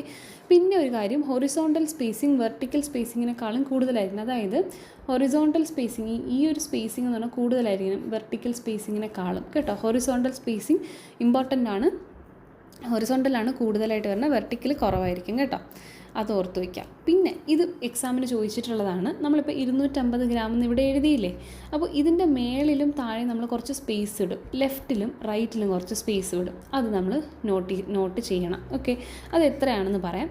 മേളിലും താഴെ എന്ന് പറയുന്നത് എത്രയാണോ നമ്മുടെ ഹൈറ്റ്, അതായത് at least equal to the height of numeral. ഈ 250 ഗ്രാം എന്ന് പറയുന്നത് ഞാനിപ്പോൾ 1 mm എഴുതി. ഓക്കെ, അപ്പോൾ മിനിമം 1 mm മേളിലും താഴെ എന്ത് ചെയ്യണം, ഗ്യാപ്പ് വിട്ടിട്ടുണ്ടാവണം. പക്ഷേ സൈഡിലോട്ട് വരുമ്പോൾ കൂടുതലാണ്. ഹൊറിസോണ്ടൽ സ്പേസിങ് എന്താ കൂടുതലാണെന്ന് പറഞ്ഞില്ലേ, അപ്പോൾ ഇവിടെ ട്വൈസ് വരും, 2 mm. ഇവിടെ കണ്ടു 2 times ഓഫ് ഹൈറ്റ് ആണ്, twice the height of numeral. നമ്മൾ ഈ എഴുതിയ നമ്പറിൻ്റെ ട്വൈസ് ഹൈറ്റ്, ഇപ്പോൾ 1 mm എഴുതിയെങ്കിൽ 2 mm ആയിരിക്കും സൈഡിൽ വരുന്ന ഗ്യാപ്പ്. ഓക്കെ, ഇപ്പോൾ പിടി കിട്ടിയോ? അതായത് ഒന്നുകൂടെ പറയാം, 250 ഗ്രാം എന്ന് നമ്മളൊരു ലേബൽ എഴുതി കഴിഞ്ഞാൽ മേളിലും താഴെയും കുറേ ഫ്രീ സ്പേസ് വേണം. എത്ര? ഇതിൻ്റെ ഹൈറ്റ് എത്രയാണോ അതേ ഹൈറ്റ് മേളിലും താഴെയും വിട്ടിട്ടുണ്ടാവണം, അതിൻ്റെ ഇരട്ടി സൈഡിലോട്ടും വിട്ടിട്ടുണ്ടാവണം. അതാണ് ഇവർ പറയുന്നത് കേട്ടോ. അതാണ് 8ാമത്തെ റൂളിൽ പറയുന്നത്, ഇമ്പോർട്ടൻ്റ് ആണ്. അതിൻ്റെ കൂടെ ഒരു കാര്യം പറയുന്നത്, സോഫ്റ്റ് ഡ്രിങ്കുകൾ, ഫ്രൂട്ട് ബെവറേജ് ബോട്ടിൽസിനകത്ത് വരുന്നത് ചിലതൊക്കെ എന്താണ് നമുക്കറിയാം, ഈ ഗ്ലാസ് ബോട്ടിൽസിൽ വന്നിട്ട് തിരിച്ച് നമ്മൾ എന്ത് ചെയ്യും, ആൾക്കാരെ കൊടുത്ത് വിടും. അവരെന്തെയും തിരിച്ച് റീഫിൽ ചെയ്ത് ക്ലീൻ ചെയ്ത് റീഫിൽ ചെയ്തിട്ടായിരിക്കും കടകളിലേക്ക് കൊടുക്കുന്നത്. അപ്പോൾ അങ്ങനത്തെ കേസിൽ നമ്മൾ എന്താ സംഭവിക്കുക, അതിൻ്റെ അകത്തുള്ള മാനുഫാക്ചറിങ് ഡേറ്റൊക്കെ ഡിഫറൻ്റ് അല്ലേ. അപ്പോൾ അവിടെ നമ്മൾ ചെയ്യുന്നതെന്ന് വെച്ച് കഴിഞ്ഞാൽ, ഇതിൻ്റെ പ്രൈസൊക്കെ ഇല്ലേ, റീറ്റെയിൽ പ്രൈസ് ഡേറ്റ് ഒക്കെ എഴുതിയിരിക്കുന്നത് അതിൻ്റെ അടപ്പിലാണ്, ക്രൗൺ ക്യാപ്പിലായിരിക്കും, ചിലപ്പോൾ ബോട്ടിലായിരിക്കും, ചിലപ്പോൾ രണ്ടിടത്തും എഴുതിയിരിക്കും. ഓക്കെ, അങ്ങനെ ഇവിടെയൊക്കെ എഴുതാമെന്നുള്ളതാണ് അവർ പറഞ്ഞിട്ടുള്ളത്. MRP എത്രയെന്ന് പറഞ്ഞാൽ ജസ്റ്റ് MRP റുപ്പീസ് 25 ഇത്രയേ ഉള്ളൂ, ഇത്ര എഴുതിയിട്ടുണ്ടാവുള്ളൂ അതിൽ, അത്രയും മതി എന്നാണ്. സോഫ്റ്റ് ഡ്രിങ്ക്സ്, ഫ്രൂട്ട് ബെവറേജസ് ബോട്ടിലിൻ്റെ ക്യാപ്പിലും, ഒന്നിൽ ക്യാപ്പിൽ മാത്രം, അല്ലെങ്കിൽ ബോട്ടിലിൽ മാത്രം, അല്ലെങ്കിൽ രണ്ടിടത്തും എഴുതാം എന്നാണ് അവർ പറയുന്നത് കേട്ടോ. അപ്പോൾ അത് വേറൊരു കേസ്. ഇത് റിട്ടേൺ ചെയ്യുന്ന കൺസ്യൂമർ റീഫിൽ ചെയ്യാൻ റിട്ടേൺ ചെയ്യുന്ന കേസുകളിലുള്ളതാണ് പറയുന്നത്. അങ്ങനെ നമുക്ക് കൊടുക്കാം. ഇപ്പോൾ റൂൾ 8 കഴിഞ്ഞ്, റൂൾ 8 എന്തായിരുന്നു, ഡിക്ലറേഷൻ എങ്ങനെ അവതരിപ്പിക്കണം എന്നുള്ള, പാനലിനകത്ത് ഡിക്ലറേഷൻ എഴുതും, പക്ഷെ അതെങ്ങനെ കാണിക്കണം എന്നുള്ളതാണ് ഇവർ പറഞ്ഞത്. ഇനി റൂൾ 10 പറയുന്നതെന്ന് വെച്ചാൽ, declaration of name and address of manufacturer. നമ്മുടെ മാനുഫാക്ചറിൻ്റെ നെയിമും അഡ്രസ്സും, ആക്ച്വലി ഇത് നമ്മൾ റൂൾ 6 പറഞ്ഞാണ്. റൂൾ 6 പറഞ്ഞ കാര്യങ്ങൾ ഇവിടെ ഒന്നുകൂടെ മെൻഷൻ ചെയ്തിട്ടുണ്ട്. മാനുഫാക്ചറർ, പാക്കർ, ഇമ്പോർട്ടർ, ഇത്രയും കാര്യങ്ങൾ പറഞ്ഞിട്ടുണ്ട്. ഇനി നമ്മളൊരു 5 cc താഴെയുള്ള പാക്കേജസിൻ്റെ കാര്യം പറഞ്ഞില്ലേ, അവിടെ mark or inscription to identify manufacturer importer. അതായത് ചെറിയൊരു പാക്കേജിങ്ങിൻ്റെ കേസ് വരുമ്പോൾ നിങ്ങൾക്ക് ഇത്രയും വലിയ പേരൊക്കെ എഴുതി വയ്ക്കാൻ സ്ഥലം കാണുമോ? ഇല്ല. അപ്പോൾ ആരാണെന്ന് ഐഡൻറ്റിഫൈ ചെയ്യാനായിട്ട് അവരുടെ ഒരു ലോഗോയോ എന്തെങ്കിലും ഒരു മാർക്കോ വല്ലത് മാത്രം മതി എന്നാണ് അവർ പറയുന്നത്. ഇനി ഇന്ത്യയിലേക്ക് ഇമ്പോർട്ടഡ് ഗുഡ്സ് പാക്ക്ഡ് ഇൻ ഇന്ത്യയിൽ പാക്ക് ചെയ്ത ഇമ്പോർട്ടഡ് ഗുഡ്സ് ആണെങ്കിൽ, ഇമ്പോർട്ടഡ് ഗുഡ്സ് പുറത്തുനിന്ന് വന്ന സാധനം നമ്മൾ ഇന്ത്യയിൽ പാക്ക് ചെയ്തു, അങ്ങനെയാണെങ്കിൽ നമ്മൾ എന്ത് ചെയ്യണം, പാക്ക് ചെയ്ത ആളുടെ പേര്, അതായത് ഇന്ത്യയിലല്ലേ പാക്ക് ചെയ്തത്, അപ്പോൾ ഇന്ത്യൻ പാക്കർ, ആ കമ്പനിയുടെ പേര് ഫുൾ എന്ത് ചെയ്യണം, നമ്മൾ കൊടുത്തിട്ടുണ്ടാവണം. വെരി വെരി ഇമ്പോർട്ടൻ്റ് ആണ് കേട്ടോ. അപ്പോൾ അത് നോക്കുക. നമ്മൾ മാനുഫാക്ചറും പാക്കറും ഒക്കെ എന്ത് ചെയ്താൽ മതി, ഒരു ഇൻസ്ക്രിപ്ഷൻ കൊടുത്താൽ മതി. പക്ഷേ നമ്മൾ ഇന്ത്യക്കകത്ത് ഇമ്പോർട്ടഡ് ആയിട്ടുള്ള ഒരു ഗുഡ്സിനെ ഇവിടെ കൊണ്ടുവന്ന് പാക്ക് ചെയ്യണമെങ്കിൽ നമ്മളത് ഡീറ്റെയിൽസ് അവിടെ കൊടുക്കേണ്ടതുണ്ട്. ആൻഡ് കൊടുക്കുമ്പോൾ നെയിമും actual corporate name or name under which business is conducted, ആ ഒരു ഇമ്പോർട്ടർ കമ്പനിയുടെ ആക്ച്വൽ പേര് തന്നെ കൊടുക്കണം. ഇപ്പോൾ നമ്മൾ ഒരു ഓൾറെഡി രജിസ്റ്റർ ചെയ്തിട്ടുള്ള ഒരു കമ്പനി, അതിൻ്റെ ഒരു പ്രൈവറ്റ് നെയിം കാണും, ഒരു കോർപ്പറേറ്റ് നെയിം കാണും, ആ നെയിം തന്നെ അവർ കൊടുക്കണം. ഇല്ലെങ്കിൽ ഏത് പേരിലാണ് അവർ റൺ ചെയ്യുന്ന ബിസിനസ്, ആ പേരിൽ കൊടുക്കണം. ഓക്കെ, അപ്പോൾ ഇത് 5 cc താഴെയുള്ളതിൻ്റെ കേസാണ് കേട്ടോ പറയുന്നത്, അതും കൂടെ ഒന്ന് ഓർത്തേക്കാം. ഇമ്പോർട്ടറിൻ്റെ പേര് എങ്ങനെ കൊടുക്കും എന്നുള്ളത്. ഓക്കെ, ഇനി തീർന്നു, ഇത്രയേ ഉള്ളൂ. നമുക്കിതിൻ്റെ കുറച്ച് ക്വസ്റ്റ്യൻസും ചെയ്ത് PYQസും കൂടെ ചെയ്ത് കഴിഞ്ഞാൽ നമ്മുടെ ഫസ്റ്റ് 2 മാർക്സിൻ്റെ സെക്ഷൻ ഇവിടെ കഴിഞ്ഞു കേട്ടോ. നെറ്റ് ക്വാണ്ടിറ്റി ഡിക്ലറേഷൻ്റെ ചുറ്റുമുള്ള ഭാഗം എങ്ങനെയായിരിക്കണം? ഓക്കെ, എങ്ങനെയായിരിക്കണം? പരസ്യങ്ങൾ നിറഞ്ഞാണോ? അല്ല, പ്രിൻറ്റഡ് ഇൻഫർമേഷൻ ഇല്ലാത്തതാണ് അല്ലേ, നമ്മളത് പറഞ്ഞു കഴിഞ്ഞു. ക്വാണ്ടിറ്റി ഡിക്ലറേഷൻ്റെ ഇടത് വലത് വശങ്ങളിലെ മിനിമം ക്ലിയർ സ്പേസ് എത്രയായിരിക്കണം? ഇടത് വലത് ഇരട്ടിയായിരിക്കണം അല്ലേ, തുല്യമായിരിക്കേണ്ടത് ഹൈറ്റാണ്, ഇത് ഇരട്ടി വരണം. താഴെ പറയുന്നവയിൽ ശരിയായ പ്രസ്താവന ഏത്? ക്വാണ്ടിറ്റി ഡിക്ലറേഷൻ്റെ ചുറ്റും പരസ്യങ്ങൾ പെടുത്താമോ? പറ്റത്തില്ല, അവിടെ ഫ്രീ ആയിട്ട് ഇട്ടിരിക്കണം അല്ലേ. ക്വാണ്ടിറ്റി ഡിക്ലറേഷൻ പ്രിൻസിപ്പൽ ഡിസ്പ്ലേ പാനലിൽ രേഖപ്പെടുത്തണം. ശരിയാണ്, പ്രിൻസിപ്പൽ ഡിസ്പ്ലേ പാനലല്ലേ നമ്മൾ എല്ലാ കാര്യങ്ങളും ഡിക്ലറേഷൻ എല്ലാം കൊടുക്കുന്നത്. ക്വാണ്ടിറ്റി ഡിക്ലറേഷൻ ബാർകോഡിൻ്റെ സമയം, ബാർകോഡിൻ്റെ കാര്യം വല്ലതും പറഞ്ഞു നമ്മൾ? ഇല്ല അല്ലേ, അത് വേണ്ട. ക്വാണ്ടിറ്റി ഡിക്ലറേഷൻ നിർബന്ധമല്ല, തെറ്റാണ്. നിർബന്ധമായിട്ട് നമ്മൾ കൊടുക്കണം, എത്ര അളവുണ്ടെന്നുള്ളത് വ്യക്തമായിട്ടും കൊടുക്കണം അല്ലേ. താഴെ പറയുന്നവയിൽ തെറ്റായ പ്രസ്താവന. Above and below clear space, അതായത് മേളിലും താഴെയുള്ള ക്ലിയർ സ്പേസ് എന്ന് പറയുന്നത് ഹൈറ്റ് ഓഫ് ന്യൂമറൽ കറക്റ്റാണ് അല്ലേ, സെയിം ഹൈറ്റ് കൊടുത്താൽ മതി. ഇടതും വലതും വരുന്നത് ഡബിൾ ഹൈറ്റ്, 2 × ഹൈറ്റ് കറക്റ്റാണ്. ഹൊറിസോണ്ടൽ സ്പേസിങ് വെർട്ടിക്കൽ സ്പേസിങ്ങിനേക്കാൾ കൂടുതലായിരിക്കും. ശരിയാണ് അല്ലേ, ഹൊറിസോണ്ടൽ അല്ലേ ലെഫ്റ്റ് റൈറ്റ് തന്നെ, അത് കൂടുതലാണ്, വെർട്ടിക്കൽ കുറവാണ്. ക്വാണ്ടിറ്റി ഡിക്ലറേഷൻ, അപ്പോൾ സ്വാഭാവികമായിട്ട് ഇതല്ലേ തെറ്റ്.